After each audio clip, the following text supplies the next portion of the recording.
സൂറത്ത് മറിയമിലെ 17 വരെയുള്ള ആയത്തുകളാണ് എടുത്തത്. അത് 18 17. അപ്പോൾ ഇനി 18 മുതലാണ് എടുക്കാനുള്ളത്.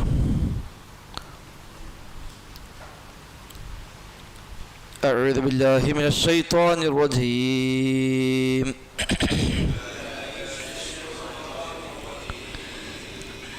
بسم الله الرحمن الرحيم. قالت إني أعوذ بالرحمن منك إن كنت تقيا.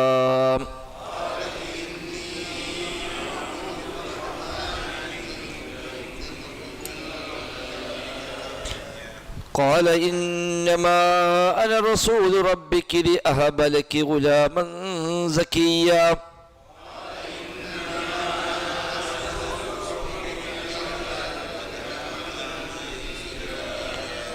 قالت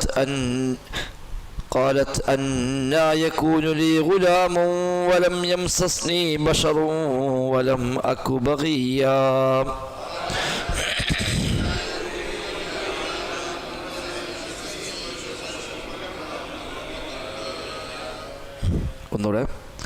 قالت إني أعوذ بالرحمن منك إن كنت تقيا.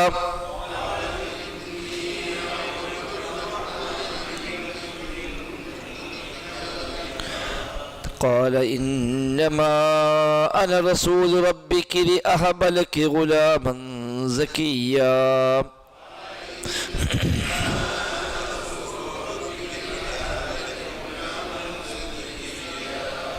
قالت أنى يكون لي غلام ولم يمسسني بشر ولم أك بغيا.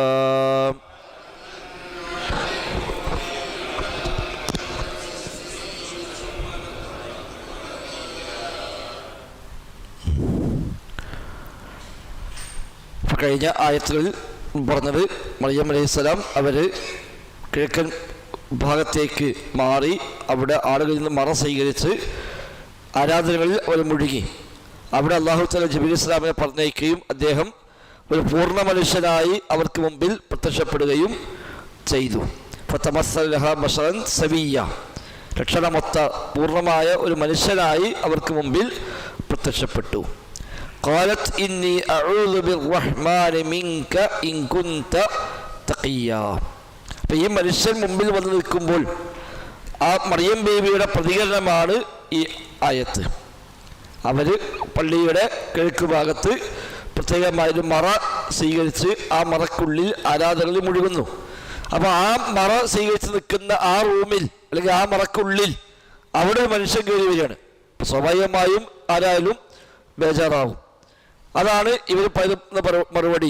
ഖാലത്ത്, അവർ പറഞ്ഞു, മറിയം അലൈഹിസ്സലാം പറഞ്ഞു, ഇന്നി അഊദു ബിർറഹ്മാൻ, ഇന്നി തീർച്ചയായും ഞാൻ, അഊദു ബിർറഹ്മാൻ റഹ്മാനോട് ഞാനിതാ കാവലിനെ തേടുന്നു, റബ്ബിനോട് ഞാൻ കാവലിനെ തേടുന്നു, മിൻക നിന്നിൽ നിന്ന്, ഇൻ കുൻത തഖിയ്യാ തഖിയ്യാണെങ്കിൽ മുത്തഖിയാണെങ്കിൽ നിന്റെ കാര്യത്തിൽ നിന്ന് ഞാനിതാ റബ്ബിനോട് കാവലിനെ തേടുന്നു എന്നവർ പറഞ്ഞു. ഇന്നി അഊദു ബിർറഹ്മാനി മിൻക, നിന്നിൽ നിന്ന്, നിന്നെ കൊണ്ടുള്ള ശർറിൽ നിന്ന് ഞാൻ റബ്ബിനോട് കാവൽ തേടുന്നു. ഇൻ കുൻത തഖിയ്യാ, ആണ് എങ്കിൽ. തഖിയ്യ് വ്യത്യസ്ത ഉപയോഗിക്കുന്ന വാക്കാണ് തഖിയ്യ്. സാധാരണ തഖിയ്യ് മുത്തഖി എന്ന അർത്ഥത്തിൽ തഖിയ്യ് ഉപയോഗിക്കും. പലപ്പോഴായിട്ട് ഖുർആൻ ഹദീസ് ഉപയോഗിച്ച പ്രയോഗമാണ് റബ്ബിനെ സൂക്ഷിക്കുന്നവൻ. അപ്പം അല്ലാഹുവിനെ പേടിയുണ്ടെങ്കിൽ ആ റബ്ബിനോട് ഞാനിതാ കാവലിനെ തേടിയിരിക്കുന്നു. അപ്പം അത് കേൾക്കുമ്പോൾ ഏത് തഖ്വയുള്ള ആളാണെങ്കിൽ ഇതോടുകൂടി സ്വാഭാവികമായിട്ടും ഒഴിഞ്ഞു പോകും. പഠിച്ചവനെ പോയിട്ടുണ്ടെങ്കിൽ അഊദു ബിർറഹ്മാനി മിൻക എന്ന് പറഞ്ഞാൽ തന്നെ ആൾ ഒഴിഞ്ഞു പോകും. അപ്പോൾ ഒരു മര്യാദക്കാരനാണെങ്കിൽ, മാന്യനാണെങ്കിൽ, പഠിച്ചവനെ പേടിക്കുന്ന ആളാണെങ്കിൽ ദയവേദ എന്നൊന്നും ചെയ്യരുത്, ഞാൻ റബ്ബിനോട് ഞാൻ എൻ്റെ ശ്രദ്ധ കാക്കാൻ വേണ്ടി പ്രാർത്ഥിക്കുകയും ചെയ്യുന്നു എന്നാണ് അപ്പോൾ അതിന് അർത്ഥം വരിക. ഇനി തഖിയ്യ് എന്ന് പറഞ്ഞാൽ തിരിച്ചും ഉപയോഗിക്കുന്നുണ്ട്. തഖിയ്യ് ഫഈൽ ബിമഅന മഫ്ഊൽ, മഫ്ഊൽ എന്ന അർത്ഥത്തിൽ ഫഈൽ വരും. അപ്പൊ തഖി എന്നുള്ളത് മുത്തഖൻ മിൻഹു എന്നർത്ഥം, അയാളിൽ നിന്ന് ബാക്കിയുള്ളവർ സൂക്ഷിക്കേണ്ട ആള്, അതിനാണ് തഖി എന്ന് വേണമെങ്കിൽ പറയാം. അപ്പൊ എല്ലാവരും പേടിക്കുന്ന ആളാണെങ്കിൽ ഓനെ പറ്റി വേണമെങ്കിൽ തഖി, ഓന്റെ കാര്യത്തിൽ എല്ലാവർക്കും ഒരു ശ്രദ്ധയുണ്ട്, അവരിൽ നിന്ന് എല്ലാവരും ഒരു സൂക്ഷ്മത പാലിക്കാറുണ്ട്. അപ്പൊ തെമ്മാടിയായിട്ട് മാറും. അങ്ങനെ ആകുമ്പോൾ അർത്ഥം ഒരു തോന്നിവാസി. അതെ, അപ്പൊ എന്തുകൊണ്ട് ആവശ്യമില്ല. പക്ഷെ അവിടെ വന്നു, പിന്നെ മുമ്പിൽ വന്നല്ലോ, അവൻ റൂമിലേക്ക് കയറി വന്നു. അപ്പൊ എന്തോ തന്നെ കൊണ്ട് മോശം ചെയ്യാൻ വേണ്ടി വിചാരിച്ച് വന്ന ആളാണ്. അപ്പൊ അള്ളാനെ ഓർമ്മപ്പെടുത്തുക, പഠിച്ചവനെ ഓർമ്മയാക്കി ഇത്തക്കില്ല എന്ന് പറഞ്ഞ സ്വാഭാവികമായിട്ടും ഈമാനുള്ളവരാണെങ്കിൽ അതിൽ തെറ്റുന്ന പിന്മാറും. ആ വഴിയാണ് അവിടെ സ്വീകരിച്ചത്. തഫ്സീറിൽ കാണാൻ ജിബ്രീൽ സല്ലല്ലാഹു അലൈഹി വസല്ലം അടക്കം ഈ വാക്ക് കേട്ടപ്പോൾ ഒന്ന് പിന്മാറി. കാരണം അഊദു ബിർറഹ്മാനി മിൻക എന്ന് പറയുമ്പോൾ ജിബ്രീലാണെന്ന് മറിയമിന് അറിയില്ല. പക്ഷേ അഊദു ബിർറഹ്മാനി മിൻക എന്ന് പറയുമ്പോൾ, റഹ്മാന്റെ പേര് പറയുമ്പോൾ അത് കേൾക്കുമ്പോഴുള്ള ബേജാറ്, അത് ജിബ്രീൽ അടക്കം ആ ഒരു അനുഭവം ഉണ്ടായി എന്ന് തഫ്സീർ ഖുർത്തുബിയിലൊക്കെ പറയപ്പെടുന്നു. വല്ലാഹു അഅലം, നമുക്ക് ഉറപ്പിക്കാൻ പറ്റില്ല. വേറെന്നാലും ഒന്നുകിൽ തഖി സൂക്ഷ്മത പാലിക്കുന്നവൻ, അല്ലെങ്കിൽ ഒരു പേടിക്കപ്പെടേണ്ട ആളാണ് എങ്കിൽ എന്ന അർത്ഥത്തിലും വേണമെങ്കിൽ തഖി എന്ന് പറയാം. അങ്ങനെ വേണ്ടാത്തലും പ്രദേശത്ത് നടക്കുന്ന ആളാണെങ്കിൽ, എന്നെ കണ്ട എല്ലാവരും ബേജാറാവും, ആ സൈസ് ആളാണ് എങ്കിൽ ഞാനിതാ പടച്ച റബ്ബിനോട് കാവലിനെ തേടുന്നു എന്ന അർത്ഥവും അതിന് നൽകപ്പെട്ടിട്ടുണ്ട്. തഫ്സീറിലൊക്കെ അങ്ങനെ ചർച്ചകൾ വന്നിട്ടുണ്ട്. എന്തോ ആവട്ടെ, അഊദു ബിർറഹ്മാനി മിൻക ഇൻ കുൻത തഖിയ്യ, നീ തഖിയാണ് എങ്കിൽ ഞാൻ നിന്റെ കാര്യത്തിൽ റബ്ബിനോട് കാവലിനെ തേടുന്നു. പിന്നെ ചില ഒറ്റപ്പെട്ട അഭിപ്രായത്തിലൊക്കെ തഖി ഒരാളെ പേരായിരുന്നു എന്നൊക്കെ പറയുന്നു. ഒക്കെ ചില ഊഹങ്ങൾ പറയാണ്. ആ നാട്ടിൽ തെമ്മാടി ആയി ജീവിച്ച, തോന്നിയാവാസി ജീവിച്ച അന്നത്തെ ഒരാളെ പേരാണ് തഖി. അപ്പൊ തഖീനെ പോലത്തെ ആക്കല്ലാതെ അങ്ങനെ കയറി വരാൻ ധൈര്യം ഉണ്ടാവില്ല. മറിയം ബിബിക്ക് തഖീനെ അറിയില്ല. അപ്പൊ ഈ തഖി ആണെങ്കിൽ ഞാനിതാ പഠിച്ചവരോട് കാവലിനെ ചോദിക്കുന്നു എന്ന പ്രയോഗമാണ് എന്നും ഒറ്റപ്പെട്ട ചില ആളുകളെ അഭിപ്രായങ്ങളായൊക്കെ വന്നിട്ടുണ്ട്. പക്ഷെ അതൊന്നും നമുക്കൊരു അവലംബമായി സ്വീകരിക്കാൻ പറ്റില്ല. അതൊക്കെ അല്ലാഹു റസൂലും പറഞ്ഞെന്നാൽ വിശ്വസിക്കാമെന്നല്ലാതെ ആ കാലത്ത് കഴിഞ്ഞു പോയ സംഗതിയെ പറ്റി ഊഹങ്ങൾ വെച്ചോ അല്ലെങ്കിൽ ഇസ്രായേലിയത്ത് വെച്ചോ ഒക്കെ പറയുന്നതൊന്നും ഒരു അസുലായി, ഒരു അടിസ്ഥാന തെളിവായി നമുക്ക് എടുക്കാൻ പറ്റുകയില്ല. നമുക്കത് ആവശ്യമില്ല. ഇനിയിപ്പോൾ അത് വന്നത് ആരായി, അതൊന്നും അയാളുടെ പേര് തഖീനാണോ അല്ലേ, അതൊന്നും ഇപ്പോൾ നമ്മളെ സംബന്ധിച്ച് ബാധിക്കുന്ന വിഷയമല്ല. നമുക്കിവിടെ പാഠം അതൊന്നുമല്ല. അപ്പൊ മറിയം ബീവിയുടെ മുമ്പിൽ ഒരു മനുഷ്യരൂപത്തിൽ പ്രത്യക്ഷപ്പെടുന്നു. അവർ ബേജാറാകുന്നു, അവർ പടച്ച റബ്ബിനോട് കാവലിനെ തേടുന്നു. അതാണ് മൊത്തം ഇതിൽ ഉള്ളത്. ഖാല ഇന്നമാ അന റസൂലു റബ്ബികി ലിഅഹബ ലകി ഗുലാമൻ സകിയ്യ. അപ്പൊ അതിന് ജിബ്രീലിന്റെ മറുപടി. ജിബ്രീലിനെ ഒരു മോശക്കാരായിട്ടാണല്ലോ ഇപ്പൊ കണ്ടത്. ഇവിടെ മറിയം ബീവിയുടെ കാഴ്ചപ്പാടിൽ ഇത് ജിബ്രീലാണെന്ന് അറിയില്ല. പക്ഷെ എന്തോ ഒരു മോശക്കാരനാണ്, എന്നെ പ്രയാസപ്പെടുത്താൻ വന്ന ആളാണ് എന്നൊരു തോന്നലും ഒരു പേടിയും അവരിലുണ്ട്. അപ്പൊ ആ ഭയം നീക്കിക്കൊടുക്കണം. അതോടൊപ്പം കാര്യം അവരെ ബോധ്യപ്പെടുത്തുകയും വേണം. അതുകൊണ്ട് ജിബ്രീൽ പറഞ്ഞു, ഖാല, ജിബ്രീൽ പറഞ്ഞു, ഇന്നമാ അന റസൂൽ റബ്ബിക്കി, ഇന്നമാ തീർച്ചയായും അന ഞാൻ റസൂൽ റബ്ബിക്കി എൻ്റെ റബ്ബിൻ്റെ റസൂൽ തന്നെയാകുന്നു, റസൂൽ മാത്രമാകുന്നു. ഇന്നമാ അന റസൂൽ റബ്ബിക്ക്, ഇന്നമാ തീർച്ചയായും മാത്രം എന്നാണ് വരിക. ഇന്നമാ എന്നത് തീർച്ചയായും മാത്രമാണ്. പക്ഷെ മാത്രം എന്ന ആ ഹസ്ർ, ആ ക്ലിപ്തപ്പെടുത്തൽ വരിക തൊട്ടടുത്തതിൻ്റെ അടുത്തേക്കാണ്. ഇന്നമാ അനയിലേക്കല്ല റസൂലിലേക്കാണ് മാത്രം വരിക. അപ്പൊ ഇന്നമാ തീർച്ചയായും അന ഞാൻ റസൂല് മാത്രമാണ് എന്നാവും. തീർച്ചയായും ഞാൻ റസൂല് മാത്രം. ഇന്നമാ എന്നതിൻ്റെ മാത്രം എന്ന പരിമിതപ്പെടുത്തൽ രണ്ടാമത്തെ വാക്കിലേക്കാണ് അത് വരിക എന്നാണ് അറബി ഭാഷയുടെ നിയമപ്രകാരം. കാരണം അനയിലേക്ക് വെച്ചാലോ, ഇന്നമാ അന തീർച്ചയായും ഞാൻ മാത്രമാണ് റസൂൽ വരും. ജിബ്രീൽ മാത്രം റസൂൽ, അതായത് റസൂലുമായി ധാരാളമുണ്ട്. അപ്പൊ ഞാനൊരു റസൂൽ മാത്രമാണ്, ഞാനൊരു ദൂതൻ മാത്രമാണ് എന്നർത്ഥം. അതാണ് ഇന്നമാ അന റസൂൽ. അതേപോലെ ഒരുപാട് പ്രയോഗം കൂടുതൽ കാണാൻ പറ്റും. ഇന്നമാ അന ബശറുൻ മിസ്ലുക്കും, ഇന്നമാ തീർച്ചയായും അന ഞാൻ ബശറുൻ മനുഷ്യൻ മാത്രമാണ്. അനയിലേക്ക് വെച്ചാൽ ഞാൻ മാത്രമാണ് മനുഷ്യൻ എന്നാകും, അതും ശരിയാവില്ല. അതാണ് ഇന്നമയുടെ പ്രത്യേകത. താലിയുടെ താലി എന്നാണ് പറയാ. അടുത്തതിനടുത്തിലേക്കാണ് ഇന്നമയുടെ ഹസർ, അതിൻ്റെ ക്ലിപ്തപ്പെടുത്തൽ, പരിമിതപ്പെടുത്തുക എന്നത് വരിക രണ്ടാമത്തെ പദത്തിലേക്കാണ്. അപ്പൊ ഇന്നമാ അന റസൂലു റബ്ബിക്കി, നിന്റെ റബ്ബിന്റെ ഒരു ദൂതൻ മാത്രമാകുന്നു ഞാൻ. റസൂൽ എന്നാൽ ദൂതൻ. നമ്മൾ പലപ്പോഴും കഴിഞ്ഞ ദിവസമൊക്കെ പറഞ്ഞാണ് റസൂൽ ദൂതൻ. ഒരു ദൂതുമായി പറഞ്ഞയക്കപ്പെടുന്ന ആർക്കും റസൂൽ എന്ന് പറയാം. കഴിഞ്ഞ പറഞ്ഞു നമ്മൾ അവിടെ പറഞ്ഞു അർസല റസൂല്, നിയോഗിക്കപ്പെട്ടവൻ, ദൂതുമായി സന്ദേശവുമായി പറഞ്ഞയക്കപ്പെട്ട ആൾക്ക് റസൂൽ എന്ന് പറയും. അത് മനുഷ്യനാവാം, മലക്കാവാം, അല്ലാത്തതാവാം. ആരെ ദൂതുമായി പറഞ്ഞയച്ചാലും അവർക്കെല്ലാം റസൂൽ എന്ന് പറയാം. ഇന്നമാ അന റസൂലു റബ്ബിക്കി, ഞാൻ എൻ്റെ റബ്ബിൻ്റെ റസൂല് മാത്രമാകുന്നു, ദൂതൻ മാത്രമാകുന്നു എന്ന് പറഞ്ഞു. റബ്ബിക്കി എന്ന് പറയാൻ കാരണം മറിയമ്മിനോടായതുകൊണ്ട്. അല്ലെങ്കിൽ റബ്ബിക്ക എന്ന് പറയും. പുരുഷനോടാണെങ്കിൽ റബ്ബിക്ക, സ്ത്രീയോടാകുമ്പോൾ റബ്ബിക്കി എന്ന് പറയും. നിന്റെ റബ്ബിൻ്റെ ദൂതൻ മാത്രമാകുന്നു ഞാൻ. മലയാളത്തിൽ നീ നമ്മൾ ഉപയോഗിക്കാം. ആണാവട്ടെ പെണ്ണാവട്ടെ നീ. അറബിയതല്ല. അറബിയിൽ ആ പദത്തിന് പോലും വ്യത്യാസമുണ്ട്. ആണ് നിൽക്കാതെ പെണ്ണിന് കീ എന്ന് ഉപയോഗിക്കുന്നു. ഇന്നമാ അന റസൂലു റബ്ബിക്കി, തീർച്ചയായും ഞാൻ എൻ്റെ റബ്ബിൻ്റെ ദൂതൻ മാത്രമാകുന്നു. ലിഅഹബ ലകി ഗുലാമൻ സകിയ്യ, എന്തിനാണ് ദൂതനെ പറഞ്ഞയച്ചത്? അല്ലാഹ് അയച്ച ദൂതനാണ്. എന്തുമായിട്ട് അല്ലാഹ് പറഞ്ഞയച്ചത്?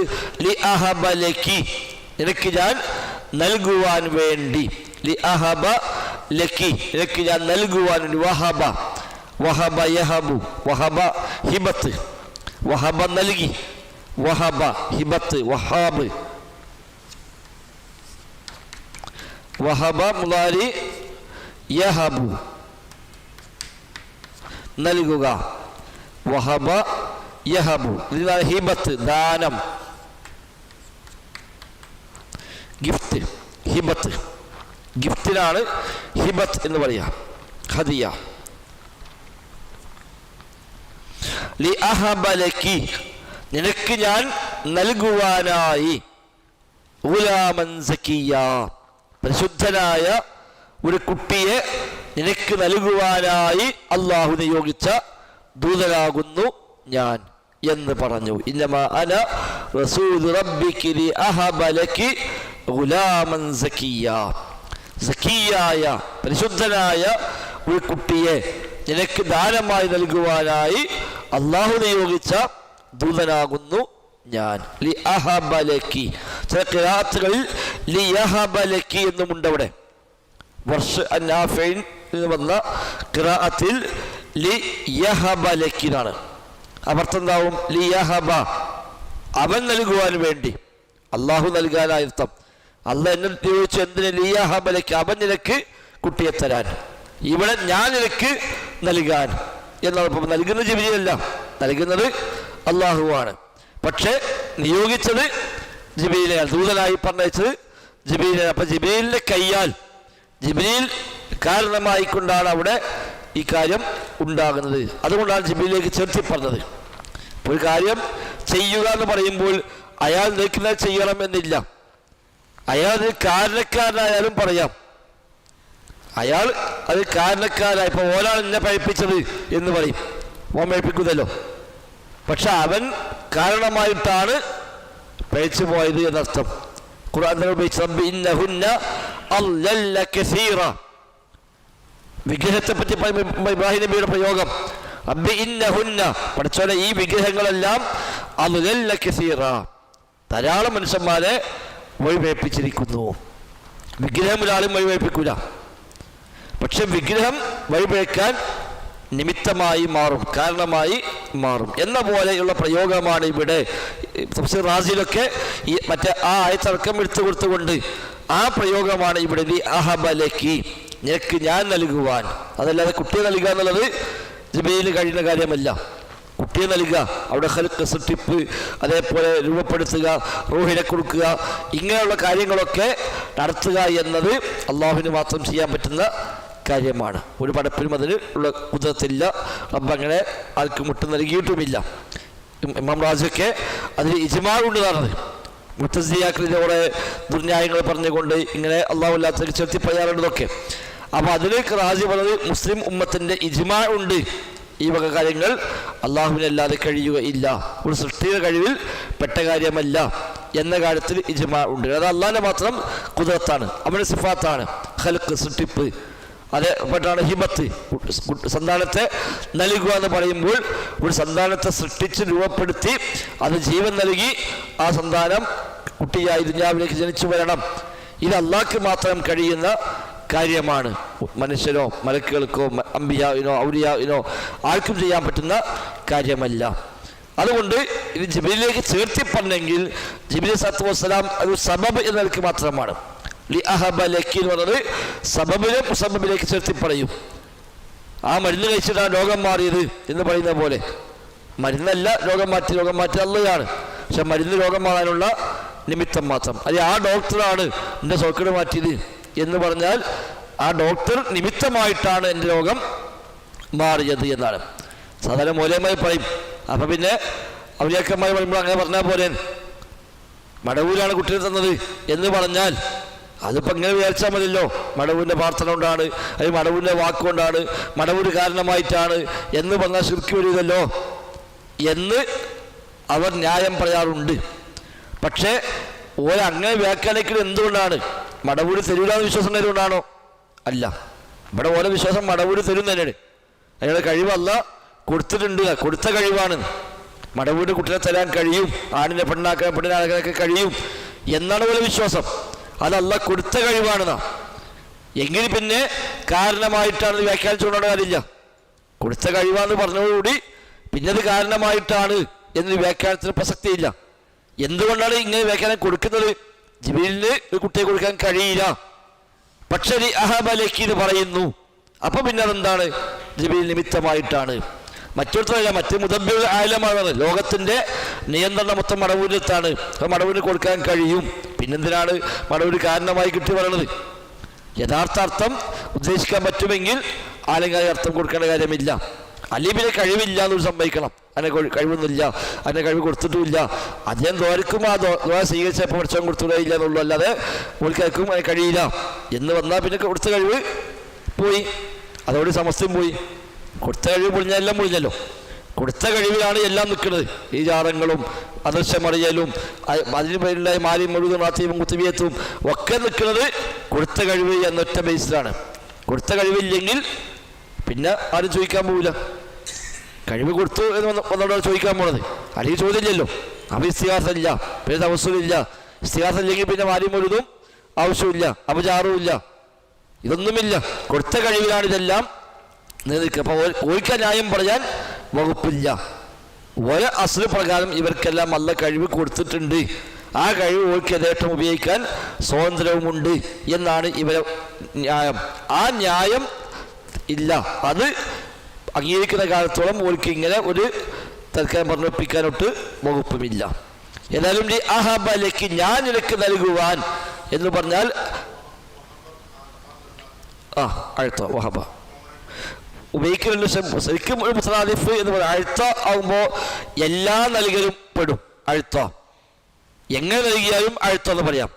വഹബ ശരിക്ക് ഒരു ദാനമായി അല്ലെങ്കിൽ ഔദാര്യമായി അല്ലെങ്കിൽ തൻ്റെ ഒരു ഹിബത്ത്, ഒരു ഗിഫ്റ്റ് ആയൊക്കെ കൊടുക്കുന്നതിനാണ് സാധാരണ വഹബ. ഇന്നക അൻതൽ വഹാബ്, അല്ലാഹുവേ നീയാണ് വഹാബ് എന്നാണ്. അതാണ് ശരിക്ക് വഹബ. മലയാളത്തിൽ എല്ലാത്തിനും നൽകി എന്ന് പറയാം. അഴുത്ത നൽകി, വഹബ നൽകി എന്ന് മലയാളത്തിൽ അർത്ഥം വെക്കുമ്പോൾ എല്ലാത്തിനും അതാണ് ഉപയോഗിക്കുക. അറബി ഭാഷയുടെ ഒരു വിശാലത കൊണ്ട് ഓരോ തരം നൽകലിനും ഓരോ വാക്കാണ് ഉപയോഗിക്കുന്നത്. എങ്ങനെ പാവപ്പെട്ട ആൾക്ക് കൊടുക്കുന്നു അതിന് വേറെ വാക്കാണ്, വലിയ ആൾക്ക് കൊടുക്കുന്നു അത് വേറെ വാക്കാണ്, കൂട്ടുകാരന് കൊടുക്കുന്നു അത് വേറെ വാക്കാണ്. ഇങ്ങനെ ഓരോ ആളിൽ നിന്നുണ്ടാകുമ്പോഴും അതിന് ഓരോ പദങ്ങളാണ് അറബിയിൽ ഉപയോഗിക്കുന്നത്. മലയാളത്തിലൊന്നും അങ്ങനെ ഒരു ഭാഷാ സമ്പത്ത് ഇല്ല.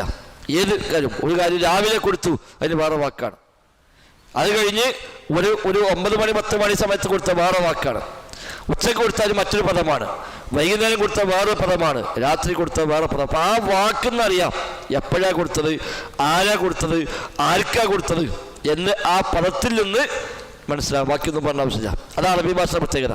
ആ ഒറ്റ പദത്തിൽ നിന്ന് മനസ്സിലാവും കൊടുത്ത ആള് നിലവാരം, വാങ്ങിയ ആളെ നിലവാരം, വാങ്ങിയ സമയം എല്ലാം ആ പദത്തിൽ നിന്ന് തന്നെ മനസ്സിലാവും. അതാണ് അറബി ഭാഷയുടെ പ്രത്യേകത. ഇന്നമാ അന റസൂലു റബ്ബിക്ക്, നിശ്ചയം ഞാൻ എൻ്റെ റബ്ബിൻ്റെ ദൂതൻ മാത്രമാണ്, ലി അഹബ ലക്കി, നിനക്ക് നൽകുവാനായി, ഗുലാമൻ സക്കിയ, ഗുലാം കുട്ടി, ഗുലാം കുട്ടി, അടിമ എന്ന അർത്ഥത്തിലും ഗുലാം എന്ന പദം ഉപയോഗിക്കുന്നുണ്ട് അറബിയിൽ. അടിമ, അബ്ദ് എന്ന അർത്ഥത്തിൽ ഗുലാം എന്ന് ഉപയോഗിക്കാം. ഗുലാം കുട്ടി, ഒരാൾ ചേർത്തിക്കൊണ്ട് ഇന്നയാളെ ഗുലാം എന്ന് പറഞ്ഞാൽ അയാളുടെ അടിമ, സേവകൻ എന്നർത്ഥം പറയാം. ഖുർആൻ ഉപയോഗിച്ചാൽ മറ്റേ സേവകന്മാർക്ക് ഉപയോഗിച്ചു. ഇത്തൂഫലി മറ്റേ ഗിൽമാൻ, ഗിൽമാൻ ഖുർആൻ ഉപയോഗിച്ച പദമാണ്, കുട്ടികൾ. അതേപോലെ പിന്നെ മൂസാ നബിയും ഖിദ്ർ ഇസ്ലാമും തമ്മിലുള്ള പറഞ്ഞപ്പോൾ അവിടെ ഒരു കുട്ടിയെ കണ്ടു. പൂജ എന്താണ് ഗുലാം, അവർ സഞ്ചരിച്ചു. അങ്ങനെ അവർ അവിടെ എത്തി. അവിടെ അവർ കുട്ടിയെ കണ്ടു, ആ കുട്ടിയെ കൊന്നു എന്ന് പറഞ്ഞാൽ അവിടെ ഗുലാം എന്ന പദമാണ് ഉപയോഗിച്ചിട്ടുള്ളത്. അപ്പം എനിക്ക് കുട്ടിയെ തരാനായി നിയോഗിക്കപ്പെട്ട ദൂതനാകുന്നു ഞാൻ എന്നവർ പറഞ്ഞു. ആ കുട്ടിൻ്റെ പ്രത്യേകത എന്താണ്? ഗുലാമൻ സക്കിയ, ഗുലാമൻ സക്കിയ, സക്കിയായ ഗുലാം അഥവാ തസ്കിയത്തുള്ള, സക്കി തസ്കിയത്തുള്ള ഒരു സംസ്കരണമുള്ള വിശുദ്ധിയുള്ള ഒരു കുട്ടിയെ തരാനാണ് ഞാൻ നിയോഗിക്കപ്പെട്ടിരിക്കുന്നത്. സക്കിയെ ത്വാഹിർ എന്നർത്ഥം. സക്കിയെ ത്വാഹിർ, ത്വഹാറത്തുള്ള, തസ്കിയത്തുള്ള ഒരു കുട്ടി, തെറ്റുകളില്ലാത്ത സുരക്ഷിതനായ ഒരു കുട്ടി. കാരണം ഈസാ നബിയാണോ കുട്ടി? ഈസാ നബിയാണ് ഈ സന്തോഷവാർത്ത അറിയിക്കപ്പെട്ട കുട്ടി. അപ്പം സക്കിയായ പരിശുദ്ധനായ ഒരു കുട്ടിയെ കൊണ്ട് കുട്ടിയെ നൽകുവാനായി നിയോഗിക്കപ്പെട്ട ദൂതനാകുന്നു ഞാൻ എന്ന് ജിബ്രീൽ അലൈഹിസ്സലാത്തു വസ്സലാം പറഞ്ഞു. അപ്പോൾ സ്വാഭാവികമായും മറിയമ്മയ്ക്ക് ഒരുപാട് സംശയങ്ങൾ വേറെ വരും. കാരണം അവിടെ വിവാഹിതയല്ല എന്ന് മാത്രമല്ല, ഒരു ആണുങ്ങളുമായും ഇടപഴകാതെ പള്ളിയിൽ ഉള്ളിൽ തന്നെ ഒരു പ്രത്യേക മറ കെട്ടി ആ മറക്കുള്ളിൽ ഇബാദത്തുമായി കൂടുന്ന ഒരു പെണ്ണാണവർ. അപ്പം അവർക്ക് കുട്ടി ഉണ്ടാകാൻ പോകുന്നു എന്ന് പറഞ്ഞാൽ അതെങ്ങനെയാണ്? ഒരു പക്ഷെ കുറച്ച് കാലം കഴിഞ്ഞ് കല്യാണം കഴിക്കും, അങ്ങനെ കുട്ടി ഉണ്ടാകും എന്നാണോ? അല്ലാത്ത രൂപത്തിലുണ്ടാകുമെന്നാണോ? ഇതൊക്കെ സ്വാഭാവികമായും ഉണ്ടാകാവുന്ന സംശയമാണ്. അപ്പം അല്ലാഹുവിന്റെ ദൂതനാണ്, റസൂലാണ് എന്ന് പറഞ്ഞ് മലക്കാന്ന് മനസ്സിലായി. അല്ലാഹ് പറഞ്ഞയച്ചതാന്ന് പറഞ്ഞു. എനിക്ക് കുട്ടി ഉണ്ടാകാൻ പോകുന്നു, ആ കുട്ടിയെ തരാനാണ് പറഞ്ഞയച്ചത് എന്ന് പറഞ്ഞപ്പോൾ എങ്ങനെയാണ് ആ കുട്ടി ഉണ്ടാവുക? ഖാലത്ത് അന്നാ യകൂനു ലീ ഗുലാമുൻ വലം യംസസ്നി ബശർ വലം അകു ബഗിയ. ഖാലത്ത് അവർ പറഞ്ഞു, അവർ ചോദിച്ചു. എന്ത് ചോദിച്ചു? അന്നാ യകൂനു ലീ ഗുലാം, അന്നാ എങ്ങനെയാണ്, അന്നാ എങ്ങനെയാണ് അല്ലെങ്കിൽ ഇവിടുന്നാണ് ഇതൊക്കെയാണ് അന്നാ. അന്നാ യകൂനു എങ്ങനെ ഉണ്ടാവാനാണ്? കൈഫല്ല, കൈഫ ഈ അർത്ഥവ്യാപ്തി കിട്ടൂല. മിൻ ഐന എന്ന അർത്ഥമാണ് ശരിക്ക് ഈ അന്ന എന്നുള്ളത്. എങ്ങനെ ഉണ്ടാവാൻ, അന്നായക്കൂനു എങ്ങനെ ഉണ്ടാകും, എന്ത്? ലീ എനിക്ക്, ഗുലാമുൻ ഒരു കുട്ടി, എനിക്ക് എങ്ങനെ ഒരു കുട്ടി ഉണ്ടാകും? കാരണം എന്താ? വലം യംസസ്നി ബശർ, വലം യംസസ്നി എന്നെ സ്പർശിച്ചിട്ടില്ല എന്നിരിക്കെ, വലം യംസസ്നി എന്നെ തൊട്ടിട്ടില്ലല്ലോ, സ്പർശിച്ചിട്ടില്ലല്ലോ, ബശറുൻ ഒരു മനുഷ്യനും അഥവാ പുരുഷനും എന്നെ തൊട്ടിട്ടേ ഇല്ല എന്നിരിക്കെ എനിക്കെങ്ങനെ ഒരു സന്താനമുണ്ടാകും? അന്നാ യകൂനു ലീ ഗുലാമുൻ വലം യംസസ്നി ബശർ, ഒരു മനുഷ്യനും എന്നെ സ്പർശിച്ചിട്ടില്ല എന്നിരിക്കെ എനിക്കെങ്ങനെയാണ് സന്താനമുണ്ടാവുക? ഇപ്പൊ കുട്ടിയെ തരാൻ വന്നതാണ് എന്ന് പറഞ്ഞപ്പോൾ എനിക്കെങ്ങനെ കുട്ടി ഉണ്ടാകും? ഞാൻ കല്യാണം കഴിച്ചിട്ടില്ലല്ലോ, ഭർത്താവില്ലല്ലോ, പുരുഷ സ്പർശനമില്ലല്ലോ, പിന്നെ എങ്ങനെയാണ് സന്താനമുണ്ടാവുക? അപ്പം സാധാരണ അല്ലാഹ് നിശ്ചയിച്ച സബബാണ്, വ്യവസ്ഥയാണ് പുരുഷ സ്പർശനം വഴി ഗർഭിണിയായി മാറുക, ഇത് സന്താനമുണ്ടാവുക. അതാണ് അല്ലാഹ് നിശ്ചയിച്ച വ്യവസ്ഥ. ഈ വ്യവസ്ഥ ഇല്ലാതെ ചെയ്യാൻ അള്ളാഹ്ക്ക് മാത്രമേ കഴിയുള്ളൂ. ആരാണോ വ്യവസ്ഥ നിശ്ചയിച്ചത് അവന് മാത്രമാണ് വ്യവസ്ഥകൾക്ക് അതീതമായി കാര്യം ചെയ്യാൻ പറ്റുക. ബാക്കിയുള്ളവരൊക്കെ ആ നിശ്ചയിച്ച വ്യവസ്ഥ ഉപയോഗിക്കാനേ പറ്റുള്ളൂ. വ്യവസ്ഥ നിശ്ചയിക്കുന്നത് അള്ളയാണല്ലോ. ബാക്കിയെല്ലാം അള്ളാഹിന്റെ സൃഷ്ടിയാണ്. അല്ലല്ലാത്ത ബാക്കിയെല്ലാം അള്ളാഹുവിൻ്റെ മഖ്ലൂഖ് സൃഷ്ടിയാണ്. മഖ്ലൂഖ് അല്ലാത്ത ഒന്നുമില്ല. ഖാലിഖ് മഖ്ലൂഖ് അതേ ഉള്ളൂ.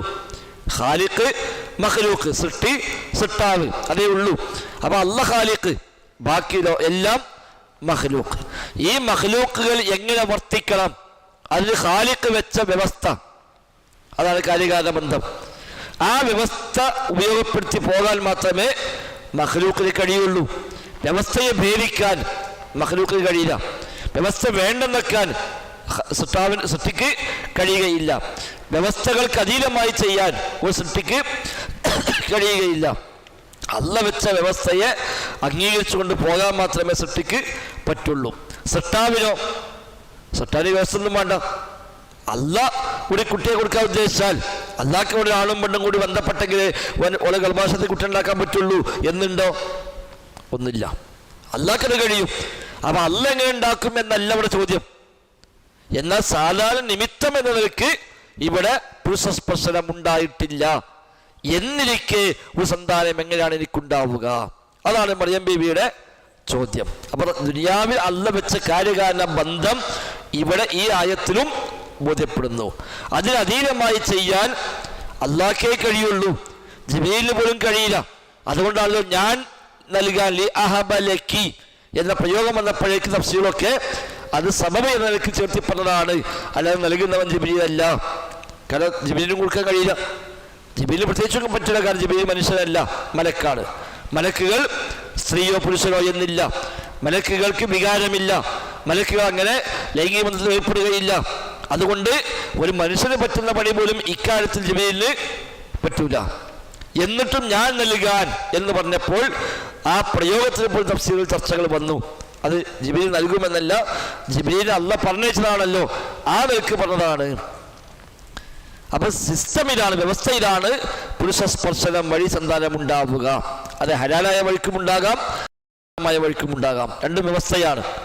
വിവാഹം കഴിച്ച് ഭാര്യവർത്തകമായി ജീവിച്ച് അതിലൂടെ സന്താനം ഉണ്ടാകുന്നതും വ്യഭിചരിച്ച് സന്താനം ഉണ്ടാകുന്നതും രണ്ടും വ്യവസ്ഥ ഒന്നാണ്. അല്ലാഹ് നിശ്ചയിച്ച വ്യവസ്ഥയാണ് രണ്ടിലും.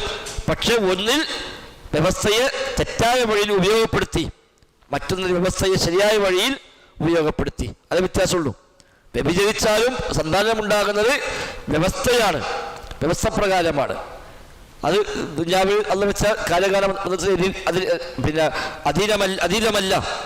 പക്ഷേ ആ വ്യവസ്ഥയിൽ നിങ്ങൾ ഇങ്ങനെ ഉപയോഗിക്കരുത് എന്ന് പറഞ്ഞ കൽപ്പനയെ ലംഘിക്കലാണ് വ്യഭിചാരം വഴി ഉണ്ടാകുന്നത്. വ്യവസ്ഥ തെറ്റിക്കണില്ല. അല്ലാഹ് വെച്ച എല്ലാ വ്യവസ്ഥയും നമുക്ക് ഉപയോഗിക്കാൻ അനുവാദമില്ല. ദുനിയാവിൽ അല്ലാഹ് എല്ലാം വെച്ചത് വ്യവസ്ഥയുടെ അടിസ്ഥാനത്തിൽ. കാര്യകാരണ ബന്ധങ്ങൾ, എല്ലാ കാര്യകാരണ ബന്ധങ്ങളും ഉപയോഗിക്കാൻ പറ്റുമോ? പറ്റൂല. പോക്കറ്റ് അടിച്ചാൽ പൈസ ഉണ്ടാവും, വ്യവസ്ഥയാണ്. കക്കാൻ പോയാൽ പോക്കറ്റ് അടിച്ചാൽ പണക്കാരനാവാം, വ്യവസ്ഥയാണ്. പക്ഷെ ആ വ്യവസ്ഥ ഉപയോഗിക്കാൻ പാടില്ല. വ്യഭിചരിച്ചാലും ലൈംഗികമായ താല്പര്യം പിന്നെ അവിടെ പൂർത്തിയാകും. പക്ഷെ അത് ഉപയോഗിക്കാൻ പറ്റുമോ? ഇല്ല. മദ്യം കഴിച്ചാൽ ഒരു പക്ഷെ ദാഹം മാറിയേക്കാം. ശവം ഭക്ഷിച്ചാൽ വിശപ്പ് മാറും. അല്ലാഹ് വെച്ച വ്യവസ്ഥ തന്നെ അവിടെ ഉപയോഗിക്കണേ. പക്ഷെ ആ വ്യവസ്ഥ ഉപയോഗിക്കരുത് എന്ന് പറഞ്ഞു. എന്തുകൊണ്ട്? വ്യവസ്ഥ ഇല്ലാത്തതുകൊണ്ടല്ല, വ്യവസ്ഥ ഇല്ലാത്തതുകൊണ്ടല്ല. ആ വ്യവസ്ഥ ഉപയോഗിക്കാൻ പോയാൽ മനുഷ്യർ ദുനിയാവിൽ ജീവിക്കുമ്പോൾ മറ്റു മനുഷ്യന്മാർക്ക് പ്രയാസങ്ങൾ ഉണ്ടാകും. ഒരാൾ മോഷ്ടിക്കാൻ പോയി, ഒരു പൈസ ഉണ്ടായി, വ്യവസ്ഥയാണ്. പക്ഷെ മറ്റുള്ളവന്റെ അവകാശം ഹനിക്കപ്പെടുന്നു, വ്യവസ്ഥയാണ്, സിഹർ വ്യവസ്ഥയാണ്. ദുനിയാവിൽ നടക്കുന്ന ഏത് കാര്യവും കാര്യകാരണ ബന്ധത്തിനുള്ളിലാണ്. കാര്യം ഒരു മഖ്ലൂക്കിനും ഈ വ്യവസ്ഥയെ ഭേദിച്ചു കൊണ്ടുപോകാൻ കഴിയില്ല. അതാണ് കാര്യകാരണ ബന്ധങ്ങൾക്ക് അതീതമായ കഴിവ് അള്ളാഹുവിന് മാത്രം എന്ന് പറയുന്നത്. അഭൗതികമായ കഴിവ് അള്ളാഹുവിന് മാത്രം, അതേപോലെ അദൃശ്യമായ കഴിവ് അള്ളാഹുവിന് മാത്രം, അസാധാരണമായ കഴിവ് അള്ളാഹുവിന് മാത്രം എന്നൊക്കെ പറഞ്ഞാൽ ഈ വെച്ച വ്യവസ്ഥകൾക്ക് അതീതമായി ചെയ്യാൻ അള്ളാഹ്ക്ക് മാത്രമേ കഴിയുകയുള്ളൂ എന്നാണ്. അല്ലാത്തത് കഴിയുമെന്ന് വന്നാൽ അള്ളാഹുവിൻ്റെ സ്ഥാനത്തേക്ക് അവരെത്തി. അതുകൊണ്ടാണ് സിഹർ കാര്യകാലത്തിനുള്ളിലാണോ പുറത്താണോ ചർച്ചക്ക് പ്രസക്തിയില്ല. അത് മനസ്സിലാകാതെ പോകുമ്പോഴാണ് സിഹിർ യാഥാർത്ഥ്യമില്ല എന്ന് പറയേണ്ടി വന്നത്. കാരണം ജിന്ന ഭൗതിക എന്ന് പറഞ്ഞു, ജിന്ന ഭൗതികാണ്, മലക്ക ഭൗതികാണ് എന്ന് പറയുന്നതോടുകൂടി സിഹിറിൽ ശൈത്താൻ സഹായിക്കുമെന്ന് പറയാൻ പറ്റില്ല. അങ്ങനത്തെ ഒരു സിഹിറിൽ ശൈത്താൻ സഹായിക്കുമെന്ന് പറയാൻ കഴിയില്ല. ഇപ്പൊ ഇവിടെ മുജാഹിദ് പ്രസ്ഥാനത്തിലെ 3 വിഭാഗങ്ങൾക്കിടയിൽ ഈ വിഷയത്തിൽ 3 നിലപാടാണ്. സിഹിറിന് യാഥാർത്ഥ്യമുണ്ടോ ഇല്ലേ? ഖുർആനും ഹദീസും വ്യക്തമായി പഠിപ്പിച്ചു. അഹ്ലുസുന്ന സ്വഹാബത്തിന്റെ കാലം മുതൽ ഇതുവരെയും തർക്കമില്ലാതെ 1400 കൊല്ലം തർക്കമില്ലാതെ അംഗീകരിച്ചു പോകുന്ന കാര്യമാണ് സിഹിറിന് യാഥാർത്ഥ്യമുണ്ട്, ഒരു സംശയമില്ല. ഇമാം ബുഖാരിയൊക്കെ ബാബു സിഹിർ എന്ന പേര് അധ്യായം തന്നെ സ്വഹീഹ് ബുഖാരിയിൽ കൊണ്ടുവന്നു. ശൈഖ് ഇബ്നു തൈമിയ്യ, ഇബ്നു ഖയ്യിം ഒക്കെ ധാരാളം പേജുകൾ ആ വിഷയം സംസാരിക്കാൻ വേണ്ടി മാത്രം ഇവിടെ ഗ്രന്ഥങ്ങളിൽ വിനിയോഗിച്ചു. തർക്കമില്ല. ഇമാം മുഹമ്മദ് അബ്ദുൽ വഹാബ് കിതാബ് തൗഹീദ് എഴുതിയപ്പോൾ കിതാബ് തൗഹീദ് 7 അധ്യായം സിഹിറുമായി ബന്ധപ്പെട്ട അധ്യായമാണ്. തൗഹീദ് പഠിപ്പിക്കാൻ കിതാബ് തൗഹീദ്, അത് 7 അധ്യായങ്ങൾ സിഹിർ പഠിപ്പിക്കാനാണ്, സിഹിറിന്റെ വിഷയം പറയാനാണ് അദ്ദേഹം അതിൽ ഉപയോഗിച്ചത്. അപ്പൊ അത് എന്തുകൊണ്ട് ഒരു ചർച്ച വന്നു? സിഹിറിൽ ഒരു സാഹിർ ആണ് സിഹിർ ചെയ്യാം, നമ്മളാരും ചെയ്താൽ സിഹിർ ആവൂല. ഒരു കോഴിമുട്ട കുത്തി വരയ്ക്കുന്നു, കരിക്കുമ്പോൾ കുത്തി വരയ്ക്കുന്നു, അത് അങ്ങനെ വല്ലതും ഉപയോഗിച്ച് കൊണ്ട് വല്ലതും ചെയ്യുന്നു. ഇതൊക്കെ സാഹിർ ചെയ്യുമ്പോഴാണ് സിഹിർ ആവുക, നമ്മൾ ചെയ്യുന്നത് സിഹിർ ആവില്ല. സാഹിർ എന്നത് ശൈത്താന്റെ അംഗീകൃത ഏജന്റാണ്. ശൈത്താന്റെ ലക്ഷ്യം നടപ്പാക്കാൻ, ജനങ്ങൾ നരകത്ത് കൊണ്ടുപോകാൻ വേണ്ടി ശൈത്താൻ ഇവിടെ തുറന്നു വെച്ച ഒരു ഏജന്റാണ് സാഹിർ. ജ്യോത്സ്യൻ, പണിക്കന്മാർ, കണക്കന്മാർ, സിദ്ധന്മാർ, ഇതൊക്കെ ശൈത്താന്റെ ഏജന്റുമാരാണ്. സിദ്ധി അവകാശപ്പെടുന്ന തങ്ങളാവട്ടെ, ബീവി ആവട്ടെ, എന്ത് പേര് പറഞ്ഞാലും ശരി, സിദ്ധനായി വേഷം കെട്ടി ആളുകളെ അങ്ങോട്ട് കൊണ്ടുവരാൻ ശ്രമിക്കുന്ന ആരുണ്ടോ അതൊക്കെ ശൈത്താന്റെ ഏജൻസികളാണ്, ശൈത്താൻ തുറന്നു വെച്ച ഏജൻസികൾ. ആ ഏജൻസികൾ വഴി ശൈത്താൻ ഇവിടെ പലതും നടപ്പാക്കാൻ ശ്രമിക്കും. 3 നിലപാടാണ് അക്കാര്യത്തിൽ മുജാഹിദ് പ്രസ്ഥാനത്തിലെ ആളുകൾക്കുള്ളത്. അതായത് നമ്മൾ സ്വീകരിക്കുന്നത്, കേന്ദ്രം സ്വീകരിക്കുന്നത്, മർക്കസ് താഴ്വ സ്വീകരിക്കുന്നത്. അപ്പൊ നമ്മൾ സാധാരണ പറഞ്ഞ വെച്ചാൽ സിഹിറിന് യാഥാർത്ഥ്യമുണ്ട്, സിഹിറിന് യാഥാർത്ഥ്യമുണ്ട്, അതിൽ ഇടപെടുന്നത് പിശാച്ചാണ്. സിഹിറിൽ ഇടപെടുന്നത് പിശാച്ചാണ്. എന്തുകൊണ്ട്? ശൈത്താന്റെ ലക്ഷ്യം ആളുകളെ വഴിതെറ്റിക്കാൻ, നരകത്ത് കൊണ്ടുപോകാനാണ്. അതിൽ അവനെ കൊണ്ട് ചെയ്തു കൊടുക്കാൻ പറ്റിയ പരമാവധി കാര്യങ്ങൾ പോകാൻ ചെയ്യും. എങ്ങനെയൊക്കെ മനുഷ്യന്മാരെ നരകത്ത് കൊണ്ടുപോകാൻ പറ്റുമോ എന്നുള്ള പണിക്കെടുക്കും. അപ്പൊ അതിന് ചില ആളുകളെ സാഹിറുമാരായി അവൻ ഇവിടെ നിശ്ചയിച്ചു കൊടുക്കുന്നു. അങ്ങനെ ശൈത്താനെ കൊണ്ട് എന്ത് ചെയ്തു കൊടുക്കാൻ പറ്റുമോ ആ സഹായമൊക്കെ ഇവന് ചെയ്തു കൊടുക്കുന്നു. അപ്പൊ സാഹിർ ചില പണികൾ ചെയ്യുമ്പോൾ ശൈത്താൻ ഓരെ സഹായിക്കും. അതുവഴിയാണ് സിഹിർ ഇവിടെ യാഥാർത്ഥ്യം ഉണ്ടാകുന്നത്. എന്തെങ്കിലും സംഗതി, ചില പ്രാർത്ഥനകൾ, ശിർക്കായ മന്ത്രങ്ങൾ, ഇതൊക്കെ ചെല്ലുക വഴി ഈ മനുഷ്യനെ ഈ സാഹിര്യത്തെ എത്തിക്കും.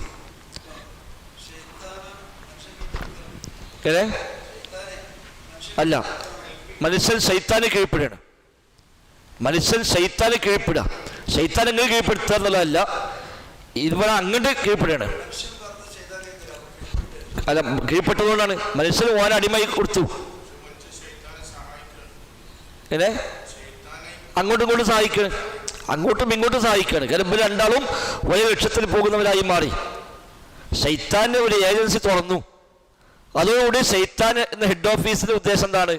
ഈ നാട്ടിലെ മനുഷ്യന്മാരെ നരകത്ത് കൊണ്ടുപോകണം. അത് സഹായിക്കാൻ വേണ്ടി ഓഫീസ് ഇട്ട് ഇവിടെ, ആ ഓഫീസിലെ സ്റ്റാഫാണ് ഈ മനുഷ്യൻ. അപ്പൊ ഇവൻ ആ ഹെഡ് ഓഫീസിലെ ആളുടെ എല്ലാ ഇതിനനുസരിച്ച് നിന്നൊടുക്കുക. തിരിച്ച് ഇവന് ശമ്പളമായിട്ട് കിട്ടുമല്ലോ. അത് ഇവന് വല്ലതൊക്കെ ഇങ്ങോട്ട് സഹായം കിട്ടും, ഇവൻ അങ്ങോട്ട് സഹായിക്കും. ഓരോ ലക്ഷ്യം നടപ്പാക്കാൻ സഹായിക്കുന്നു, അതുവഴി ഇവൻ ഇങ്ങോട്ടും അവിടുന്ന് സഹായങ്ങൾ കിട്ടുന്നു. അപ്പൊ ഇവൻ ചിലപ്പോൾ പേപ്പറിൽ കുത്തിവരിച്ചിട്ട് എന്തെങ്കിലും കൊടുക്കും. ഇത് മറ്റൊരു മനസ്സിലാവും എന്താണ്, കാരണം ഓൻ പലയിടത്താണ് ഇരുന്നത്. ഒരു ആപ്ലിക്കേഷൻ, ഒരു രജിസ്ട്രേഷൻ, ഒരാൾ വന്നു, ഇയാളത്ത് വന്നാൽ ഓൻ രജിസ്റ്റർ ചെയ്തു, നമ്മുടെ ആളായി. അപ്പൊ ഇവര് ഒരു തമ്മിൽ ബന്ധമുണ്ടാവും, ശൈത്താനും ഏജന്റും തമ്മിൽ എപ്പോഴും കണക്ഷൻ ഉണ്ടാവും. അപ്പൊ ഇവൻ അവിടെ രജിസ്റ്റർ ചെയ്തിട്ടുണ്ട്, ഓൻ നരകത്ത് പോകാൻ റെഡിയാണ്, ഓൻ ശിർക്ക് ചെയ്യാൻ തയ്യാറാണ്, അവിടെ ഇനി ഓന് നമ്മളെ എടുക്കാറാക്കേണ്ട കാര്യമില്ല എന്നാണ് ഇവനെ കുത്തിവെച്ച് കൊടുക്കണമൊക്കെ.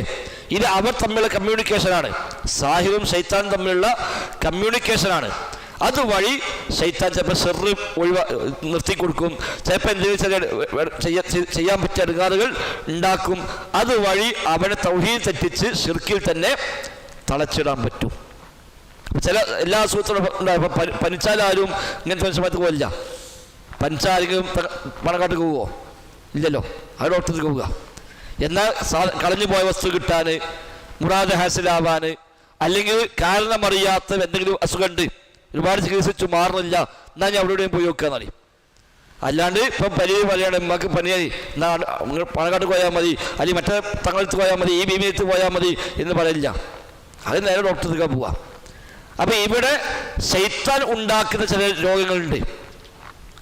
രോഗം വരാൻ പല കാരണമുണ്ട്. രോഗം വരിക എന്നത് ഒരു കാര്യമാണ്. ആ കാര്യം നടക്കാൻ അള്ളാഹ് നിശ്ചയിച്ച ഒരുപാട് കാരണങ്ങളുണ്ട്. അതിൽപ്പെട്ട കാര്യം അപ്പോൾ ഒരാൾ വീണു, കൈ മുറിഞ്ഞു.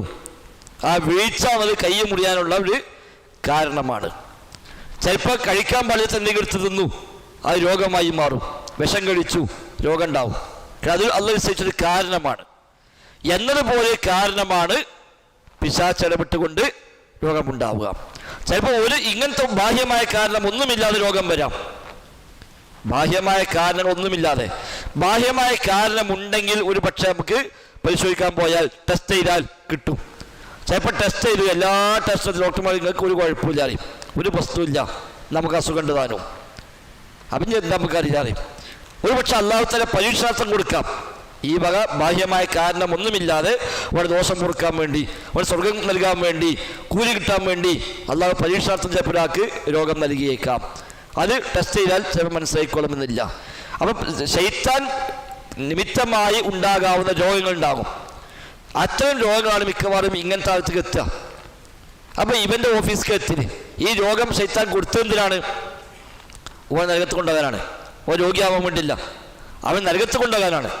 അപ്പം ഈ രോഗം വന്നു, ഇതിന് ചികിത്സയില്ല എന്ന് വരുമ്പോൾ എന്നാൽ ഇന്ന സ്ഥലത്തോടാണ് അവിടെ പോയി വെക്കുക അറിയും. അതാരാ? ശൈത്താൻ്റെ ഓഫീസാണ്. ഇവൻ നേരെ അവിടെ എത്തി. ശൈത്താൻ ആവശ്യമായിരുന്നു. ശൈത്താൻ ആവശ്യം ഇവനെ ശിർക്കിലേക്ക് എത്തിക്കണം. അതിന് ശൈത്താനെ കൊണ്ട് പറ്റുന്ന എന്തെങ്കിലും ചില പണി ഒപ്പിച്ചെടുത്തപ്പോൾ ചില ബുദ്ധിമുട്ട്, ചില വിശ്വാസങ്ങൾ, ചില ഷെറുകൾ ഒക്കെ ഉണ്ടായി വന്നു. അപ്പം അത് പരിഹരിക്കാൻ വേണ്ടി ശൈത്താൻ്റെ ഓഫീസിലേക്ക് ഇവൻ ചെല്ലുന്നു. അതോടെ അവിടെ ശൈത്താൻ വിജയിക്കുകയാണ്. അപ്പം മറ്റോ പിന്നെ എന്തെങ്കിലും കുത്തി കുടിച്ച് കൊടുക്കും. സാറില്ല, എന്താ കൈമ കെട്ടിക്കോ, അതിൻ്റെ പ്രശ്നം തീരും. ഒരു ഏലസ്, ഒരു ഉറുക്ക് എന്തെങ്കിലും കൊടുക്കും, ഇതാണ് കിട്ടും. ഇതിലെന്തുള്ളത്?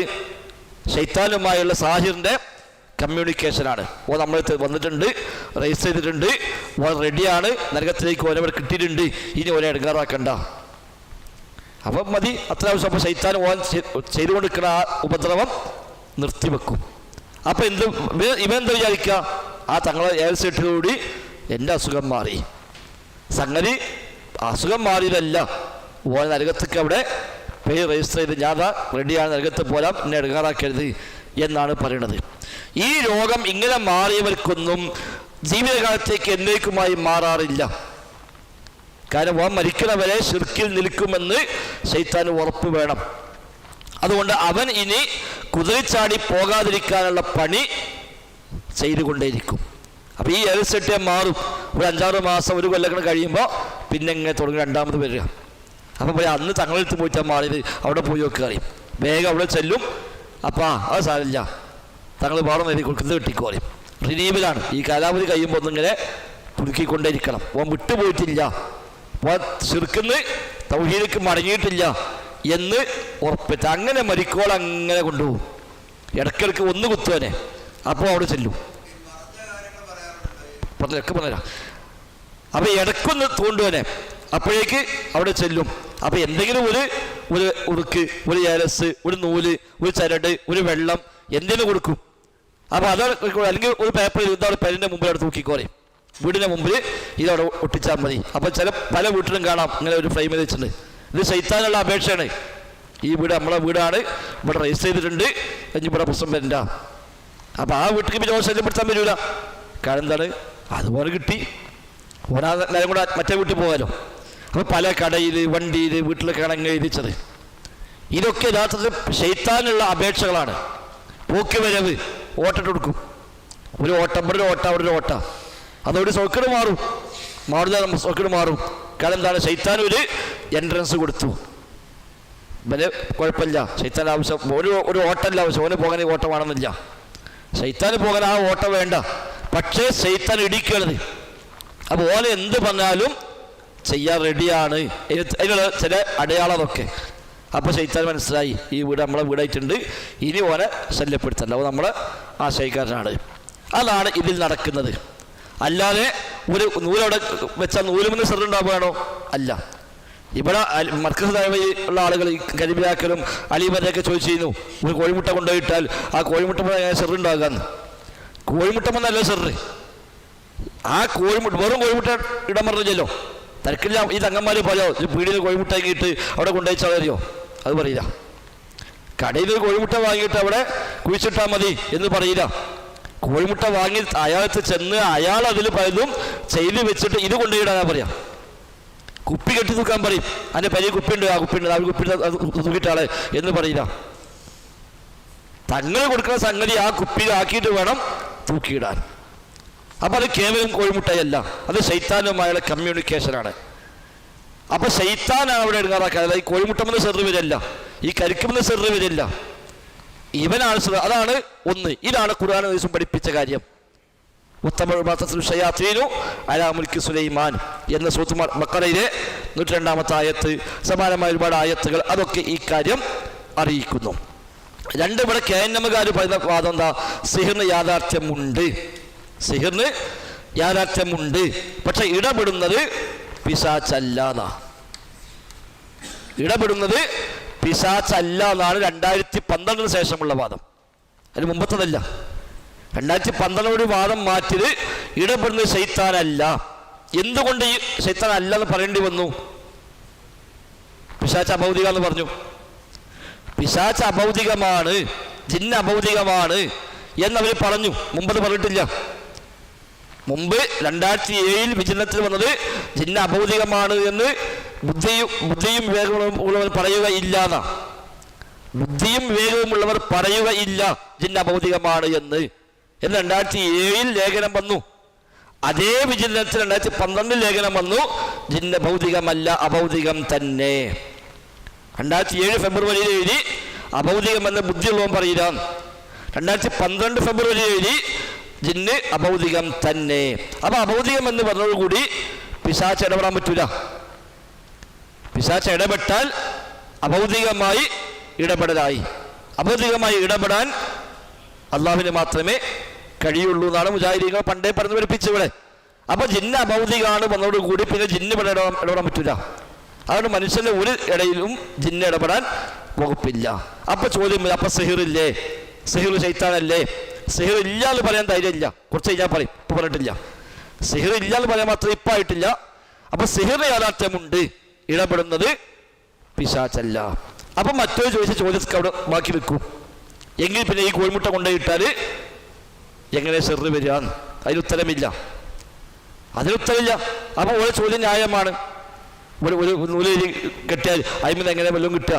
ഒരു ഉറുക്കി എങ്ങനെ ഉണ്ടാകുക? ഒന്നും ഉണ്ടാവില്ലല്ലോ. അപ്പൊ ഒന്നുകിൽ യാഥാർത്ഥ്യം ഇല്ല എന്ന് പറഞ്ഞാൽ ഓക്കെ, യാഥാർത്ഥ്യമുണ്ട് പറയുകയാണെങ്കിൽ അത് എങ്ങനെ എന്ന് പറയണം. മൂന്നാമത് മർക്കസ് തവക്കാരുടെ വാദം, അവര് പറഞ്ഞാണ് സിഹിറിന് യാഥാർത്ഥ്യമില്ലാതാ. സിഹിറിന് യാഥാർത്ഥ്യമില്ല. അതുകൊണ്ട് പിന്നെ ഇനി ഇടപെടുന്ന ആരാ ചോദിക്കേണ്ട ആവശ്യമില്ല. സിഹിറിന് യാഥാർത്ഥ്യം, സിഹിറിന് ഒന്നും ചെയ്യാൻ പറ്റൂല. അപ്പൊ സ്വാഭാവികമായിട്ട് ചോദ്യം വരെ എന്താണ്? അപ്പൊ ബുഖാരി ഹദീസ് ഉണ്ടല്ലോ, നബിക്ക് സിഹിർ ചെയ്യപ്പെട്ട ഹദീസ് ഉണ്ടല്ലോ, അത് ബുഖാരി ഉണ്ടായാലും കഴിഞ്ഞാൽ എടുക്കാൻ പറ്റൂല. അപ്പൊ ഇങ്ങനെയൊക്കെ പിന്നെ ഹദീസ് വേറുണ്ടല്ലോ, അത് എടുക്കാൻ പറ്റൂല. അപ്പൊ സിഹിറിന് യാഥാർത്ഥ്യമില്ല എന്ന് അംഗീകരിക്കാം. പക്ഷേ ഒരു 100 ഹദീസെങ്കിലും ഒഴിവാക്കണം എന്നുള്ളൂ. 100 ഹദീസെങ്കിലും തള്ളിയാൽ ഇത് അംഗീകരിക്കാം. അപ്പൊ തള്ളാൻ ചില മാനദണ്ഡം വേണം. അപ്പൊ എങ്ങനെ അത് പിന്നെ ബുഖാരി വന്നാൽ സ്വഹീഹ് അല്ല എന്ന് എങ്ങനെ പറയും? അപ്പൊ പിന്നെ ന്യായം ഉണ്ടാക്കും, അത് ബുദ്ധിക്കെതിരാണ്. എന്നാൽ പിന്നെ ബുദ്ധിക്കെതിരായിട്ട് മറ്റേ ഹദീസ് ഉണ്ടല്ലോ, എന്നാൽ പിന്നെ അത് ഒഴിവാക്കാം.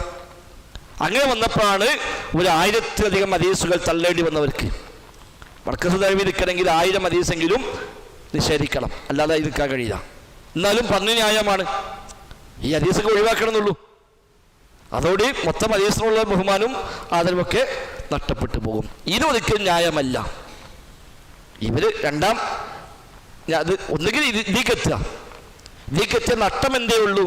ഈ വിഷയമായി പഠിപ്പിക്കപ്പെട്ട എല്ലാ ഹദീസും തള്ളുക, ആയത്തിനും അല്ലാത്ത വ്യാഖ്യാനം കൊടുക്കുക.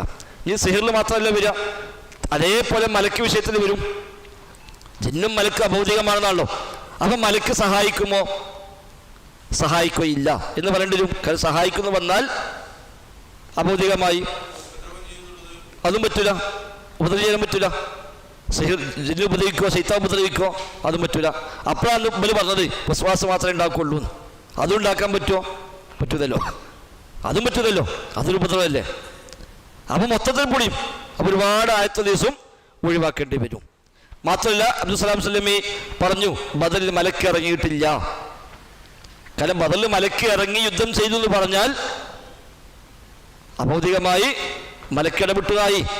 അപ്പം മലക്ക് ഇറങ്ങിയിട്ടില്ല. അപ്പൊ ഖുർആൻ ആയത്തുണ്ടല്ലോ 5000 മലക്കളെ ഇറക്കി സഹായിക്കാമെന്ന് അല്ലാഹു നിങ്ങൾക്ക് സന്തോഷ വാർത്ത അറിയിക്കുന്നു. അതിൽ അബ്ദുസ്സലാം സ്വലമി എഴുതിയത് സന്തോഷ വാർത്ത അറിയിക്കുന്നു എന്നേ ഉള്ളൂ, ഇറങ്ങി എന്നില്ല. 5000 മലക്കിനെ ഇറക്കി സഹായിക്കാമെന്ന് സന്തോഷ വാർത്ത അറിയിക്കുന്നതേ ഉള്ളൂ, ഇവിടെ ഇറങ്ങിയില്ലല്ലോ എന്ന്. അപ്പൊ നടക്കാത്ത കാര്യം സന്തോഷ വാർത്ത അറിയിക്കോ? ഓരോ വസ്തുപ്രകാരം മലക്ക് ഇറങ്ങി യുദ്ധം ചെയ്താൽ ശിർക്കായി വിശ്വസിച്ചാൽ അങ്ങനത്തെ ഞാൻ മുഹ്രീശിഖെ പറഞ്ഞേക്കാം എന്ന് അള്ളാഹ് സന്തോഷ വാർത്ത അറിയിക്കോ? എൻ്റെ അങ്ങോട്ട് മരിച്ചുപോയ അമ്പ്യാക്കളൊക്കെ മതിലേക്ക് പറഞ്ഞേക്കാം എന്ന് അള്ളാഹ് പറഞ്ഞിട്ടില്ലല്ലോ. അതെ, അടുത്തായിരുന്നു ഇല്ലാ ബുശ്റാലക്കും, അത് അള്ളങ്ങൾക്ക് സന്തോഷ വാർത്ത മാത്രമാണ്. അപ്പം അള്ള വെറുതെ പറഞ്ഞു പറ്റിക്കുന്നു അർത്ഥം. അയക്കാൻ അള്ള പറഞ്ഞു, പക്ഷേ അയച്ചിട്ടില്ല. ഹദീസ് വ്യക്തമായി വന്നു. ഹദീസ് വ്യക്തമായിട്ട് ജിബ്രീലിന്റെ നേതൃത്വത്തിൽ മലക്കുകൾ വന്നതും യുദ്ധം ചെയ്തതും ഒക്കെ. പക്ഷെ ആ ഹദീസൊക്കെ ബുദ്ധിക്കെതിരാണ്, അത് നിൽക്കില്ല. ഖുർആൻ അങ്ങനെ പറയാൻ വയ്യ. അപ്പം ഖുർആനിലെ ആയത്തിൽ ഒരു വ്യാഖ്യാനം കൊടുത്തു, അത് ഇറങ്ങിയിട്ടില്ല. അപ്പം ഇങ്ങനെ ആയത്തിലും ഹദീസിലെയും മാറ്റിവെച്ചുകൊണ്ടാണെങ്കിൽ അപ്പം അതാണ് ശരിക്കും അന്ന് അഭൗതികം ഭൗതികം ഇത്ര വലിയ ചർച്ചയായത്. ഇത് തിരിയാത്ത എന്താ ചോദിക്കലോ, അത് ഭൗതിക അഭൗതികം എന്തേ ആയിക്കോട്ടെ, നമുക്കിപ്പോൾ എന്താ അറിയാം, ഏറ്റവും അബദ്ധമാണ്.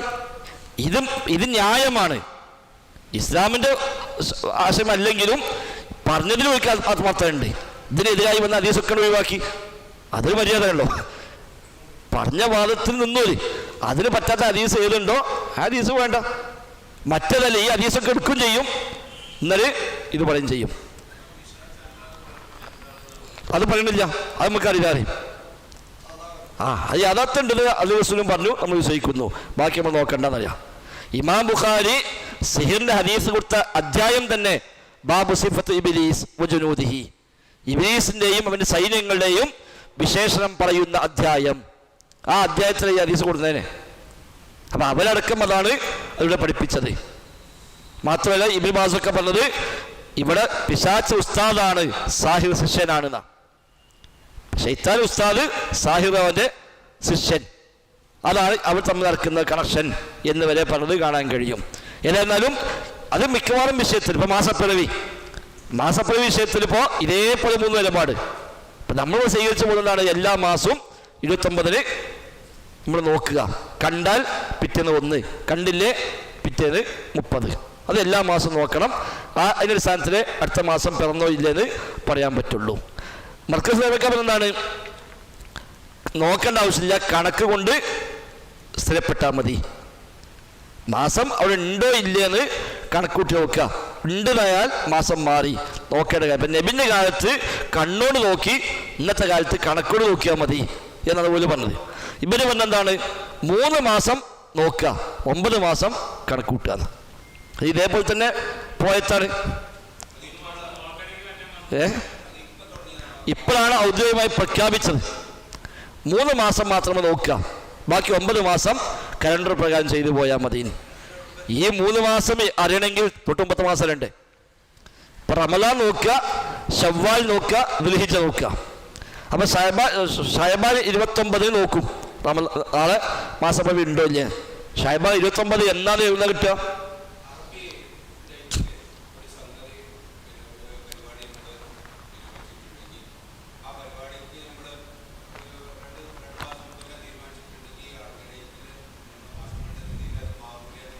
മാറും, നേരത്തെ മാറുമല്ലോ.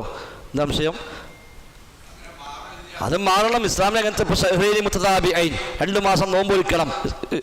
അള്ളാഹ് കഫാറത്താണ്. ആ 2 മാസം നോമ്പൊഴിക്കാൻ 60 ദിവസം നോക്കിക്കാനല്ല. ചിലപ്പോൾ 29 ദിവസം നോറ്റാൽ 1 മാസം നോമ്പ് പറ്റൂല. 1 മാസം നോറ്റു 29 ദിവസം നോറ്റാൽ മതി. അറബി മാസം എത്ര ഉണ്ടോ അത് നോറ്റാൽ മതി. ഇനി യുദ്ധം ഹറാമായ 4 മാസങ്ങൾ നമുക്കറിയണ്ടേ? ഇത് മുഹറമാണ്, യുദ്ധം ഹറാമായ മാസം. അന്ന് ശ്രദ്ധിക്കാൻ കുറെ കാര്യമുണ്ടല്ലോ. അത് ആരംഭിച്ചോ ഇല്ലേ? എവിടുന്ന് അറിയണം? ആരംഭിച്ചോ ഇല്ല അറിയണ്ടേ? മുഹറം 1 ആയിട്ടുണ്ടോ ഇല്ലേ? കാരണം മുഹറം 1 ആയിക്കണമെങ്കിൽ പാലിക്കേണ്ട നിയമങ്ങളുണ്ട്. ഓരോന്നിലും അത് ചോദിച്ച പണ്ടിന് മുപ്പതിനായിരിക്കും, അല്ല പറയില്ല. അപ്പം കലണ്ടർ നമ്മൾ ഉണ്ടാക്കണതാണ്. കലണ്ടർ ഉണ്ടാക്കുന്ന വെച്ചാൽ ഇപ്പോൾ ഇന്നിപ്പോൾ സൂര്യ അസ്തമിച്ച് 1 മിനിറ്റ് ചന്ദ്രൻ അന്തരീക്ഷത്തിലുണ്ടെങ്കിൽ, 1 മിനിറ്റ് ഉണ്ടെങ്കിൽ നാളെ 1 നാളെ കലണ്ടറിൽ കൊടുക്കുക. ആ 1 മിനിറ്റ് ചന്ദ്രനെ കാണുമോ കാണൂലേ? ആ കലണ്ടർ ഉണ്ടാക്കുമ്പോൾ പറയാൻ പറ്റില്ലല്ലോ. ഇപ്പം അടുത്ത വർഷത്തെ കലണ്ടറിൻ്റെ പണി ഞങ്ങൾ തുടങ്ങിയപ്പോൾ 23 കലണ്ടറിൻ്റെ പണി ആരംഭിച്ചു. അപ്പം അടുത്ത ദുൽഖഅദ 29 1 മിനിറ്റ് ഉദയമുണ്ടെങ്കിൽ പിറ്റേന്ന് 1 കലണ്ടർ കൊടുക്കും. ആ 1 മിനിറ്റ് മാസം കാണൂലേ? ഇപ്പോൾ പറയാൻ പറ്റുമോ? അത് അന്ന് വൈകുന്നേരമായിട്ട് ആകാശത്തേക്ക് നോക്കിയിട്ട് കണ്ടോ കണ്ടില്ല അപ്പോൾ തീരുമാനിക്കാൻ പറ്റുള്ളൂ. കലണ്ടറിൽ എത്രയേ ഉള്ളൂ. ഇനി കാണൂല തീരുമാനിച്ച് കൊടുക്കാൻ പറ്റുമോ? അത് പറ്റില്ല. കാണും എന്ന് പറഞ്ഞിട്ട് അങ്ങനെ ഉദയമുണ്ട്, ഉദയമുള്ളത് കൊണ്ട് പിറ്റേന്ന് 1 കൊടുക്കും. ഉദയമില്ലെങ്കിലോ ഓക്കെ 29 ഉദയമില്ല, പിറ്റേന്ന് 30. എന്നാൽ ഉദയമുണ്ട് എന്ന് വന്നാൽ കലണ്ടറിൽ പിറ്റേന്ന് 1. അത് 1 ആയിക്കോളണമെന്നില്ല. അപ്പം ഇപ്പം ഈ പ്രാവശ്യം തന്നെ ഷഅബാൻ 29 നോക്കാൻ ആഹ്വാനം ചെയ്തു. അന്ന് ഉദയമുണ്ട്. പക്ഷേ KNM അന്ന് നോക്കാൻ പറഞ്ഞു. ഓർക്ക് ഷഅബാൻ 29 എങ്ങനെ കിട്ടി? 29 തീരുമാനിക്കണമെങ്കിൽ ഷഅബാൻ 1 എന്നാലുണ്ട്. ഷഅബാൻ 1 കലണ്ടർ പ്രകാരം തീരുമാനിച്ചത്. റജബ് 29 1 മിനിറ്റിന് ഉദയം. റജബ് 29 1 മിനിറ്റ് ഉദയം. അപ്പം കലണ്ടറിൽ പിറ്റേന്ന് ഷഅബാൻ 1. അപ്പം KNM ഷഅബാൻ 1 കലണ്ടർ പ്രകാരമാണ്, അല്ലെ കാഴ്ച പ്രകാരമല്ല. അവിടുന്നാണ് പിന്നെ 29 കൂട്ടുന്നത്. എന്നാൽ റജബ് 29 കേരളത്തിലെ മുസ്ലിമീങ്ങൾ ആരും മാസം കണ്ടില്ല. അപ്പം പിറ്റേന്ന് റജബ് 30 റജബ് 30 ഓൾക്ക് ഷഅബാൻ 1. അപ്പോൾ ഷഅബാൻ 29 നമ്മളൊക്കെ നോക്കാൻ ആഹ്വാനം ചെയ്തപ്പോൾ ഓൾക്ക് ഷഅബാൻ 30. അത് ഒരു പ്രാവശ്യം ഷഅബാൻ 30 പൂർത്തിയാക്കി പിറ്റേന്ന് 1. 29 നമ്മൾ കണ്ടതുകൊണ്ട് ഒരു വെച്ചതായി. 29 ഇവിടെ എല്ലാവരും കണ്ടു, അതുകൊണ്ട് വ്യത്യാസം ഉണ്ടായില്ല. അല്ലെങ്കിൽ 1 മാസം നോമ്പ് വയ്ക്കേണ്ടി വരും. അപ്പോൾ 3 മാസം കലണ്ടർ പ്രകാരം 3 മാസം ആകാശത്തേക്ക് നോക്കുക എന്ന് പറയണമെങ്കിൽ 1 മാസം ശരിയാവണമെങ്കിൽ 9 മാസം ശരിയാവണം. അത് ശരിയാവണമെങ്കിലോ അതിന് 10 മാസം ശരിയാവണം. തിരക്കില്ല, ഞങ്ങൾ നോക്കണില്ല, ആരെയും നോക്കിക്കോട്ടെ എന്ന് പറഞ്ഞാൽ മതി. നമ്മളെല്ലാവരും പോയി നോക്കിക്കോളുന്നില്ല. ഇതത് വേണ്ട, 3 മാസം നോക്കിയാൽ മതി. അവരുമായി ചർച്ചയ്ക്ക് നമ്മൾ ഇരുന്നു കഴിഞ്ഞ ആഴ്ചയിൽ. ആ ചർച്ചയിൽ പോലും ഇതിൽ എന്താണ് നിങ്ങൾക്ക് ന്യായമുള്ള എന്താ പ്രമാണങ്ങൾ ചോദിച്ചപ്പോൾ അതൊന്നുമില്ല. ഈ 12 മാസം നമ്മൾ പിന്നെ ആകാശത്തിൽ നോക്കുകയാണെങ്കിൽ പിന്നെ പരീക്ഷ കലണ്ടർ വെറുതാവില്ല ചോദിച്ച്. അതിൽ ഇസ്ലാമിക ചർച്ച ചെയ്യേണ്ട കാര്യമില്ലല്ലോ. അപ്പം കലണ്ടറിന് അത്രയേ ഉള്ളൂ. കലണ്ടർ വെച്ചിട്ട് മാത്രം എല്ലാം ചെയ്യാൻ പറ്റുന്നല്ലോ. സൗദി അറേബ്യ പോലും എല്ലാ മാസവും നോക്കുന്നുണ്ട്, തീരുമാനിക്കുന്നുണ്ട്, പ്രഖ്യാപിക്കുന്നുണ്ട്. സംഗതി പഴയ കാലത്തെ മുജാഹിദ് പുസ്തകത്തിൽ വെച്ചാൽ എല്ലാ മാസവും നോക്കാൻ ആളെ ഏൽപ്പിക്കലില്ല. അത് വേറെ കാര്യം. എല്ലാ മാസവും അങ്ങനെ നോക്കി 1 എന്ന് പ്രഖ്യാപിക്കുകയൊന്നുമില്ല. ഈ 3 മാസമേ പ്രഖ്യാപിക്കലുള്ളൂ. അതിനർത്ഥം ബാക്കി മാസം നോക്കണ്ടെന്ന് വാദം ഉണ്ടായിരുന്നല്ല. അന്ന് 3 മാസമേ നോക്കലുള്ളൂ. എന്നാൽ സമസ്തക്കാർ എല്ലാ മാസം നോക്കുന്നു. 28-ന് 29 പത്രത്തിൽ കൊടുക്കും. ഇന്ന് മാസം കണ്ട് അറിയിക്കണം, ഇന്നൊരു മാസം കാണാൻ നോക്കും. അപ്പം അത് ചെയ്യുന്നുണ്ട്. നമുക്ക് സംവിധാനം ഇല്ലെങ്കിൽ വേണ്ട, ആരെയും നോക്കിക്കോട്ടെ, ഇതാകെ നോക്കേണ്ട കാര്യമില്ല എന്ന് പറയാൻ പറ്റൂല. ആ വിട്ടല്ല. അപ്പം ഇവിടെയൊക്കെ ഒരു ഇരട്ടത്താപ്പാണ്. ഇതിലൊക്കെ ഈ വക എല്ലാ വിഷയത്തിലും ഒരു ഇരട്ടത്താപ്പിലാണ് നിൽക്കുന്നത്. അപ്പം അതിനേക്കാളും കുറച്ചൊരു മര്യാദ മറ്റൊരിലേക്ക് പോവുകയാണ്. അത് ഞങ്ങൾ എന്നാൽ നിങ്ങൾക്ക് കിട്ടുന്ന ഇതല്ലേ, നിങ്ങൾക്ക് എന്തിനും പിന്നെ ഈ 3 മാസം നോക്കണം. ആ 12 മാസം കണക്ക് പ്രകാരം പോയാൽ പോലെ. അത് ഉറച്ച നിലപാടാണ്. അതിന് കുറച്ച് ഹദീസ് ഒഴിവാക്കണമെന്നുള്ളൂ. ഓരോ നിലപാട് ഉറച്ച നിലപാടാണ്. ആ ബുദ്ധിക്കനുസരിച്ച് പറ്റും, പ്രമാണത്തിന് പറ്റൂല. മർക്കസ് സാഹിബ് സ്വീകരിച്ച നയം ബുദ്ധി പ്രകാരം അത് കറക്റ്റാണ്, അത് തെറ്റൂല. പക്ഷെ അതിന് പറ്റാത്ത ഹദീസും ആയത്തൊക്കെ തൽക്കാലം എന്ത് ചെയ്യേണ്ടി വരുന്നുള്ളൂ, വേറെ പ്രശ്നമില്ല. നമ്മളുടെ പ്രമാണമാണ് ഇത്. പ്രമാണപ്രകാരം എങ്ങനെ പറഞ്ഞോ അതാണ്. ഇത് രണ്ടുമല്ല. ഇതിന് ബുദ്ധിക്ക് യോജിക്കണില്ല, പ്രമാണത്തിലും യോജിക്കണില്ല. അപ്പോൾ കുറച്ച് കഴിയുമ്പോൾ ഇതിലേക്ക് എത്തും. കുറച്ച് കഴിയുമ്പോൾ മെല്ലെ മെല്ലെ മെല്ലെ ഇത് ചോദ്യങ്ങൾ വന്നുകൊണ്ടേക്കും. ഇത് പിശാചല്ലാന്ന് പറയുകയും എന്നാൽ യാഥാർത്ഥ്യമുണ്ട് വരും ചെയ്യുമ്പോൾ അപ്പോൾ കുറേ ചോദ്യം വരും. അവർ ഉത്തരം പറയാൻ കഴിയില്ല. അപ്പം പിന്നെ യഥാർത്ഥമില്ല എന്ന് പറയേണ്ടതും അല്ലെങ്കിൽ പിശാചാണെന്ന് പറയേണ്ടത്. അല്ലെങ്കിൽ ഇപ്പോൾ ദൈവത്തെ നിർത്തിപ്പോണ്ടരും. ദൈവത്തെ നിർത്തിപ്പോയാൽ മതി, എന്നാൽ പ്രശ്നമില്ല. അന്ന് ഈ വിവാദം ഉണ്ടായപ്പോൾ ഞാൻ നമ്മളെ പണ്ഡിത പ്രധാനപ്പെട്ട ഒരു പണ്ഡിതനോട് ചോദിച്ചു, നമ്മളിങ്ങനെ ഈ വാദം പറഞ്ഞു കഴിഞ്ഞാൽ പിന്നെ സംവാദം നടത്താൻ കഴിയുമോ? അപ്പോൾ എന്തിനാപ്പോൾ സംവാദം നടത്തുന്നത്? സംവാദം നടത്താൻ പോലെ ചോദിച്ചു. അതൊക്കെയാണ്. എന്നാൽ പിന്നെ പ്രശ്നമില്ല. ഒന്നിനും പോകാതെ പരിവർത്തിക്കുകയാണെങ്കിൽ ഓൻ എന്തും വിശ്വസിക്കാമല്ലോ. ആരും ചോദിക്കണില്ല, അറിയണില്ല, ഒന്നുമില്ല. അപ്പം ഇത് ദൈവത്ത് നടത്തണമെങ്കിൽ അവനാനെടുത്തുള്ള ഒരു ബോധ്യം വേണ്ടേ? മറ്റവരോട് പറയണമെങ്കിൽ നമ്മളെടുത്തുള്ള ഹക്കാണ്. ഇപ്പം നമ്മളൊക്കെ മുഖാമുഖം നടത്തുന്നു. എന്തുകൊണ്ട്? അറിവിൻ്റെ ഉൾക്കൊണ്ടല്ലോ. നമ്മളെ അസ്ല് ശരിയാണ്. ആ അസ്ല് ഇവിടെ തെറ്റാത്തതുകൊണ്ട് തന്നെ ഏതെങ്കിലും ആയത്തോദിച്ചിട്ട് വന്നിട്ടുണ്ടെങ്കിൽ ഈ അസ്ല് പൊളിക്കുന്ന പ്രശ്നം ഉണ്ടാവില്ല. ഇവർക്ക് ഈ വിഷയത്തിൽ സംവാദം നടത്താൻ കഴിയില്ല. കാര്യം കേൾക്കുമ്പോൾ മനസ്സിൽ ബേജാറ് എന്താണ്? പഠിച്ചത് ആ ഹദീസ് പറഞ്ഞപ്പോൾ എന്താ പറയുക, ഈ ആയത്ത് പറഞ്ഞപ്പോൾ എന്താ പറയുക എന്ന ബേജാറുണ്ടാകും. അവർ തൽക്കാലം മുഖാമുഖം ഉണ്ടാക്കും. മറ്റതല്ല, മറ്റ് കൊല്ല ഒരു പ്രശ്നമില്ല. ചിലപ്പോൾ നമ്മൾ വായിച്ചെത്തിയിട്ടുണ്ടാവില്ല, ആ കിതാബ് നമ്മൾ വായിച്ചിട്ടുണ്ടാവില്ല, അത്രേ ഉണ്ടാവുള്ളൂ. ഈ അസ്ല് പൊളിയോ? ഈ അസ്ല് ഒരിക്കലും പൊളിയില്ല. ആ വിഷയം ഒരു പക്ഷേ നമ്മൾ പഠിച്ചിട്ടുണ്ടാവില്ല. അപ്പോൾ എനിക്കറിയില്ല പറഞ്ഞാൽ മതി. ആ വിഷയം എനിക്കറിയില്ല, നോക്കി പറയാം, കഴിഞ്ഞു. എന്നാൽ നമ്മൾ മൊത്തം അസ്ലിനെ പൊളിക്കുന്ന ചോദ്യം വരുമോ? വരില്ല. മറ്റൊന്നതല്ല. ഇപ്പോൾ നൗഷാദ് ചോദിച്ചല്ലോ, ഹനീഫ് കായക്കുടി നൗഷാദ് ചോദിച്ചു, നിങ്ങളിപ്പോൾ ജിന്ന അഭൗതികമാണെന്ന് പറയുന്നു, എന്നാൽ സിഹിറിന് യാഥാർത്ഥ്യമുണ്ട് എന്നും പറയുന്നു. അപ്പോൾ സിഹിറിൽ ശൈത്താൻ സഹായിക്കണമെങ്കിൽ അഭൗതികമായി സഹായിക്കണ്ടേ? അഭൗതികമായി അള്ളാഹു സഹായിക്കുന്നു വിശ്വസിച്ചാൽ ശിർക്കാവൂലേ എന്ന് 2012 ഹനീഫ് കായക്കുടിയോട് ചോദിച്ച സംഭവത്തിൽ.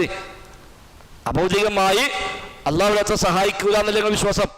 അപ്പോൾ സിഹിറിന് യാഥാർത്ഥ്യമുണ്ട് വിശ്വസിച്ചാൽ തന്നെ ശിർക്ക് വരൂലേ? അന്ന് കായക്കുടി പറഞ്ഞതാണ്, അഭൗതികമായി സഹായിക്കുന്നത് വിശ്വസിച്ചാൽ ശിർക്കാവൂല, തേടിയാലേ ശിർക്കാവുള്ളൂ. അപ്പോൾ ഉടനെ നൗഷാദ് ചോദിച്ചു, എങ്കിൽ മുഹീദ്ദീൻ ശൈഖ് അഭൗതികമായി സഹായിക്കും ഞാൻ വിശ്വസിച്ചാൽ ശിർക്കല്ലല്ലോ ചോദിച്ചു. ഞാൻ തേടുന്നില്ല, ഇസ്തിഗാസ ചെയ്യാൻ പോടില്ല, അഭൗതികമായി സഹായിക്കുന്നു വിശ്വസിച്ചു, ശിർക്കാണോ ചോദിച്ചു. എന്താ പറയാൻ പറ്റുക? അപ്പം ഇല്ലാത്ത പലം ഉണ്ടാക്കുമ്പോൾ ഒന്ന് മറ്റീമ പൊളിയും. അതാണ് ഇതിലൊക്കെ സംഭവിക്കുക. അള്ളാഹു പറഞ്ഞു പോട്ടെ. അപ്പം ഏതായാലും പറഞ്ഞു വന്നത്, ഇവിടെ ഈ ആയത്തുകളിൽ ഈ അസ്ബാബ് കാര്യകാല ബന്ധങ്ങൾ എന്ന് കൃത്യമായി ഇവിടെ പഠിപ്പിക്കുക. അതാണ് എനിക്കെങ്ങനെ കുട്ടി ഉണ്ടാകും, അന്നായ കുനുലി ഗുലാം, എനിക്കെങ്ങനെ കുട്ടി ഉണ്ടാകും, വലം യംസസ്നി ബശർ, ഒരു മനുഷ്യനും എന്നെ സ്പർശിച്ചിട്ടില്ലല്ലോ. അപ്പൊ മനുഷ്യൻ സ്പർശിച്ചാലാണ് കുട്ടി ഉണ്ടാവുക. അതാണ് വ്യവസ്ഥ. ആ സ്പർശനം അനുവദനീയമായ വഴിക്കുമാകാം, ഹറാമായ വഴിക്കുമാകാം. കുട്ടി ഉണ്ടാകാതെ മതി. കുട്ടി ഉണ്ടാവാൻ കല്യാണം കഴിച്ചോളന്നില്ല. അത് എങ്ങനെയായാലും ലൈംഗിക ബന്ധം നടന്നാൽ അള്ളാഹു നിശ്ചയിച്ചാൽ സന്താനം ഉണ്ടാകും. അതാണ് വലം യംസസ്നി ബശർ വലം അകു ബഗിയ, വലം അകു ഞാനല്ല, ബഗിയ ഞാനൊരു തെമ്മാടിയല്ല, ഒരു നീചവൃത്തി ചെയ്യുന്നവരുമല്ല എന്ന് പറഞ്ഞാൽ വലം യംസസ്നി ബശർ എന്ന് പറയുമ്പോൾ ന്യായമായ വഴിയിൽ നിക്കാഹിലൂടെ ഒരാൾ എന്നെ തൊട്ടിട്ടില്ല. വലം അകു ബഗിയ, അന്യായമായ വഴിയിൽ ഒരാൾ എന്നെ സ്പർശിക്കാൻ ഞാനൊട്ട് ഒരു തോന്നിവാസി അല്ലതാനും. അപ്പൊ ഹലാലായ വഴിക്കോ ഹറാമായ വഴിക്കോ എന്നെ മനുഷ്യൻ തൊട്ടിട്ട് വലം യംസസ്നി ബശർ എന്ന് പറഞ്ഞാൽ രണ്ടും വിട്ടു. ഒരു മനുഷ്യൻ സ്പർശിച്ചിട്ടില്ല എന്ന് പറഞ്ഞാൽ തന്നെ അത് ഹറാമുമാകാം ഹലാലുമാകാം. എന്നാലും ഒന്നുകൂടി എടുത്തു പറഞ്ഞു വലം അകു ബഗിയ. അപ്പൊ കല്യാണം കഴിച്ചിട്ടില്ല, ഇനി ഒരു തോന്നിയാസത്തിന് പോകാൻ, വ്യഭിചരിക്കാൻ പോകാൻ ഞാൻ അങ്ങനത്തെ സ്വഭാവമുള്ള ആളുമല്ല, പിന്നെ എങ്ങനെ എനിക്ക് സന്താനമുണ്ടാകും? അപ്പം ന്യായമായോ അന്യായമായോ പുരുഷ സ്പർശനം ഏറ്റിട്ടില്ല എന്നിരിക്കെ എനിക്കെങ്ങനെയാണ് സന്താനമുണ്ടാവുക? മറഞ്ഞ കാര്യങ്ങൾ അറിയുക. മറഞ്ഞ കാര്യം അല്ലാഹ്ക്ക് മാത്രമേ അറിയുള്ളൂ. എന്നാൽ ഒരാൾക്ക് മറഞ്ഞത് വേറെ ആൾക്ക് അറിഞ്ഞേക്കാം. ഒരാൾക്ക് മറഞ്ഞ കാര്യം മറ്റാൾക്ക് തെളിഞ്ഞ കാര്യമായിരിക്കും. ആപേക്ഷികമാണ്. ഒയ്ബ് ആപേക്ഷികമായ ഒയ്ബുണ്ട്, യഥാർത്ഥമായ ഒയ്ബുണ്ട്. അപ്പം ഈ ചുമലിന് അപ്പുറത്ത് എന്താ നടക്കുന്നത് നമുക്കിപ്പോൾ അറിയില്ല. അവിടെ ഇപ്പോൾ ഒരാൾ നിൽക്കുന്നുണ്ടോ അല്ലേ നമുക്കറിയില്ലല്ലോ. അവിടെ പോയി നോക്കിയാലോ? അതോടി നാളത്തെ കാര്യം പറയും. നാളത്തെ കാര്യം സാക്ഷാൽ ഒയ്ബാണ്. നാളെ എന്ത് നടക്കും, അടുത്ത നിമിഷം എന്ത് നടക്കും, സാക്ഷാൽ ഗൈബാണ്. അത് അള്ളാഹ്ക്കേ മാത്രമേ ഉള്ളൂ. അത് അയക്കണ വരുന്നത്. അപ്പം അടുത്ത നിമിഷം എന്ത് നടക്കുമെന്നത് സാക്ഷാൽ ഗൈബാണ്. അത് അള്ളാഹ്ക്ക് മാത്രമേ അറിയുള്ളൂ. എന്നാൽ ഒരു മറക്ക് അപ്പുറത്തുള്ള കാര്യം, മറക്ക് അപ്പുറത്തുള്ള ആൾക്ക് ഗൈബല്ല, ഇപ്പുറത്തുള്ള ആൾക്ക് ഗൈബാണ്, ആപേക്ഷികമാണ്. എന്നതുപോലെ മനുഷ്യനറിയാത്ത ചില കാര്യങ്ങൾ മലക്കുകൾക്കറിയും, മനുഷ്യനറിയാത്ത കാര്യങ്ങൾ ജിന്നുകൾക്കറിയും, ജിന്നറിയാത്ത കാര്യങ്ങൾ മനുഷ്യനറിയും. മനുഷ്യൻ്റെ ലോകം വേറെ, ജിന്നിൻ്റെ ലോകം വേറെ. മനുഷ്യന്മാർക്ക് അറിയാത്ത പലതും ജിന്നുകൾക്കറിയും, മനുഷ്യന്മാർക്ക് കാണാൻ പറ്റാത്ത പലതും ജിന്നുകൾ കാണാൻ പറ്റും, മനുഷ്യന് കേൾക്കാൻ പറ്റാത്ത പലതും ജിന്നുകൾ കേൾക്കാൻ പറ്റും, മനുഷ്യന് സഞ്ചരിക്കാൻ കഴിയാത്ത പലയിടത്തും ജിന്നുകൾക്ക് സഞ്ചരിക്കാൻ പറ്റും. കാരണം മനുഷ്യന് ഈ ശരീരം ഈ രൂപത്തിലായതുകൊണ്ട് മനുഷ്യന് കടന്നു പോകണമെങ്കിൽ അതിന് സ്പേസ് വേണം. എന്നാൽ ജിന്നിൻ്റെ സിസ്റ്റം അതല്ല. രക്തം സഞ്ചരിക്കുന്നിടത്ത് ശൈത്താൻ സഞ്ചരിക്കും എന്ന് നബി ഞങ്ങൾ പറഞ്ഞു. അപ്പോൾ അങ്ങനെ പോകാൻ പറ്റും. അതുവഴി നമ്മൾ കണ്ടിട്ടില്ലാത്ത ചില സംഗതി ചിലപ്പോൾ ശൈത്താൻ കണ്ടിട്ടുണ്ടാവും. അതാണ് ഈ മറഞ്ഞ സാധനമൊക്കെ, കളഞ്ഞു പോയ സാധനം അവിടെ പോയി പിന്നെ തങ്ങളെ പോയി കാണും, ബീവിയെ കാണും. അത് സാധനം ഞങ്ങളെ പറമ്പിലുണ്ട്, തെരഞ്ഞോടി കിട്ടും എന്നറിയും. തരുമ്പോൾ പറമ്പിൽ കിട്ടും ചെയ്യും. അപ്പോൾ അയാൾക്ക് ഭയങ്കര കറാമത്തുണ്ട്, മറഞ്ഞ കാലൊക്കെ തങ്ങൾക്ക് അറിയാം എന്നല്ല. നമ്മൾ കാണാത്തത് ഇവിടെ ചിലപ്പോൾ ശൈത്താൻ കാണും, ശൈത്താൻ പോലെ കാണിച്ചു കൊടുക്കും. അത് മറഞ്ഞ കാര്യം മറഞ്ഞതല്ല, തെളിഞ്ഞ കാര്യമാണ്. നമ്മൾ കണ്ണിൽ മാത്രമാണ് മറഞ്ഞത്, മറ്റവൻ്റെ കണ്ണിൽ തെളിഞ്ഞതാണ്. അല്ലെങ്കിൽ വിവരങ്ങൾ നൽകും, ആ വിവരം ഉപയോഗിച്ചുകൊണ്ട് ഒരു ചിലപ്പോൾ പറഞ്ഞു കൊടുക്കും. അത് കറാമത്തല്ല, അത് കറാമത്തല്ല. മറഞ്ഞ കാര്യം ശൈത്താനും അറിയില്ല, ആർക്കും അറിയില്ല. നമുക്ക് മറഞ്ഞത് അവന് തെളിഞ്ഞതായേക്കാം, അവന് മറഞ്ഞത് നമുക്ക് തെളിഞ്ഞതായേക്കാം. അവനും ഗൈബായ കാര്യം അറിയോ? ഇല്ല. ഗൈബറിയുന്നവൻ അല്ലാഹു തആല മാത്രം. അത് വേറാർക്കും ഉള്ള കഴിവില്ല. ആപേക്ഷികമായ ഗൈബുകൾ മനുഷ്യന്മാരും അറിയും, ജിന്നുകളും അറിയും, മലക്കുകളും അറിയും, അല്ലാത്തവരും അറിയാം. അത് ആപേക്ഷികമാണ്, സാക്ഷാൽ ഗൈബല്ല. അത് ഒരാൾക്ക് അറിയില്ല, മറ്റൊരാൾ അറിഞ്ഞേക്കാം. ഓൻ കേൾക്കണില്ല, ഇവൻ കേട്ടേക്കാം. ഇവൻ അറിയുന്നില്ല, മറ്റൊരാൾ അറിഞ്ഞേക്കാം. അത് ആപേക്ഷികം മാത്രം, അത് സാക്ഷാൽ ഗൈബല്ല. അല്ലാഹു അഅലം. ശരി, അവിടെ നോട്ടെ. ബഗി തമ്മൽ ബഗ എന്ന വാക്കിന്നാണ്. ബഗ യബ്ഗി, ബഗ ളുൽമ ചെയ്തു, ആവശ്യപ്പെട്ടുന്നുണ്ട്, അതിക്രമിച്ചു എന്നുണ്ട്, അന്യായമായി ചെയ്തു കർത്തൽ ബഗ. ളുൽമ ചെയ്തു എന്നർത്ഥമുണ്ട് ബഗ, തെറ്റിപ്പോയി എന്നർത്ഥമുണ്ട് ബഗ എന്നതിന്. ബഗ ഇന്നാലമ്മ ത്വഗൽ മാഉ ഹമൽനാകും ഫിൽ ജാരിയ. ഇന്നാലമ്മ ത്വഗൽ മാഉ, ത്വഗ ബിമഅന ബഗ, ത്വഗ അതിൽ വിട്ടു പോവുക, പരിധി ലംഘിച്ചു പോവുക, അല്ലെ അതിക്രമിക്കുക എന്നൊക്കെ അർത്ഥം ബഗ. അതേപോലെ തേടി എന്നർത്ഥമുണ്ട് ബഗ. ത്വലബ എന്ന അർത്ഥത്തിൽ ബഗ എന്ന വാക്ക് ഉപയോഗിക്കാറുണ്ട്. അപ്പൊ ഒന്നുകൂടെ പറയാം. ഖാലത്ത് ഇന്നി അഊദു ബിർറഹ്മാനി മിൻക ഇൻ കുൻത തഖിയ. ഖാലത്ത് അവർ പറഞ്ഞു, ഇന്നി അഊദു ബിർറഹ്മാനി മിൻക, റഹ്മാനായ റബ്ബിനോട് ഞാനിതാ നിന്നിൽ നിന്ന് കാവലിനെ തേടുന്നു. ഇൻ കുൻത തഖിയ, നീ റബ്ബിനെ സൂക്ഷിക്കുന്നവനാണെങ്കിൽ. ഖാല, അപ്പോൾ ആ മനുഷ്യൻ അല്ലെങ്കിൽ മനുഷ്യനായി വന്ന മലക്ക് പറഞ്ഞു, ഇന്നമാ അന റസൂലു റബ്ബിക്കി, തീർച്ചയായും ഞാൻ എൻ്റെ റബ്ബിൻ്റെ ദൂതൻ മാത്രമാണ്. ലി അഹബ ലക്കി, നിനക്ക് നൽകുവാനായി ഗുലാമൻ സക്കിയ, സക്കിയായ പരിശുദ്ധനായ സന്താനത്തെ നൽകുവാനായി അല്ലാഹു നിയോഗിച്ച ദൂതൻ മാത്രമാകുന്നു ഞാൻ. ഖാലത്ത്, അവർ ചോദിച്ചു, അന്നാ യകൂനു ലി ഗുലാം, എനിക്കെങ്ങനെയാണ് ഒരു സന്താനം ഉണ്ടാവുക? വലം യംസസ്നി ബശറുൻ, എന്നെ ഒരു പുരുഷനും സ്പർശിച്ചിട്ടില്ലല്ലോ. വലം അകു ബഗിയ, ഞാനൊരു തോന്നിവാസി അല്ലതാനും, തെമ്മാടി അല്ലതാനും, പിന്നെ എങ്ങനെ എനിക്ക് സന്താനമുണ്ടാകും എന്നവർ ചോദിച്ചു. വല്ലാഹു അഅലം. ബിസ്മില്ലാഹിർ റഹ്മാനിർ റഹീം. قالت إني أعوذ بالرحمن منك إن كنت تقيا.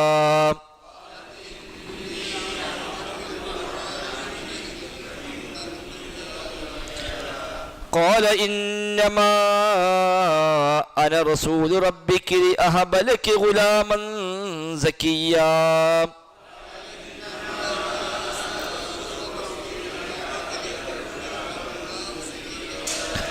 قالت أنى يكون لي غلام ولم يمسسني بشر ولم أك بغيا.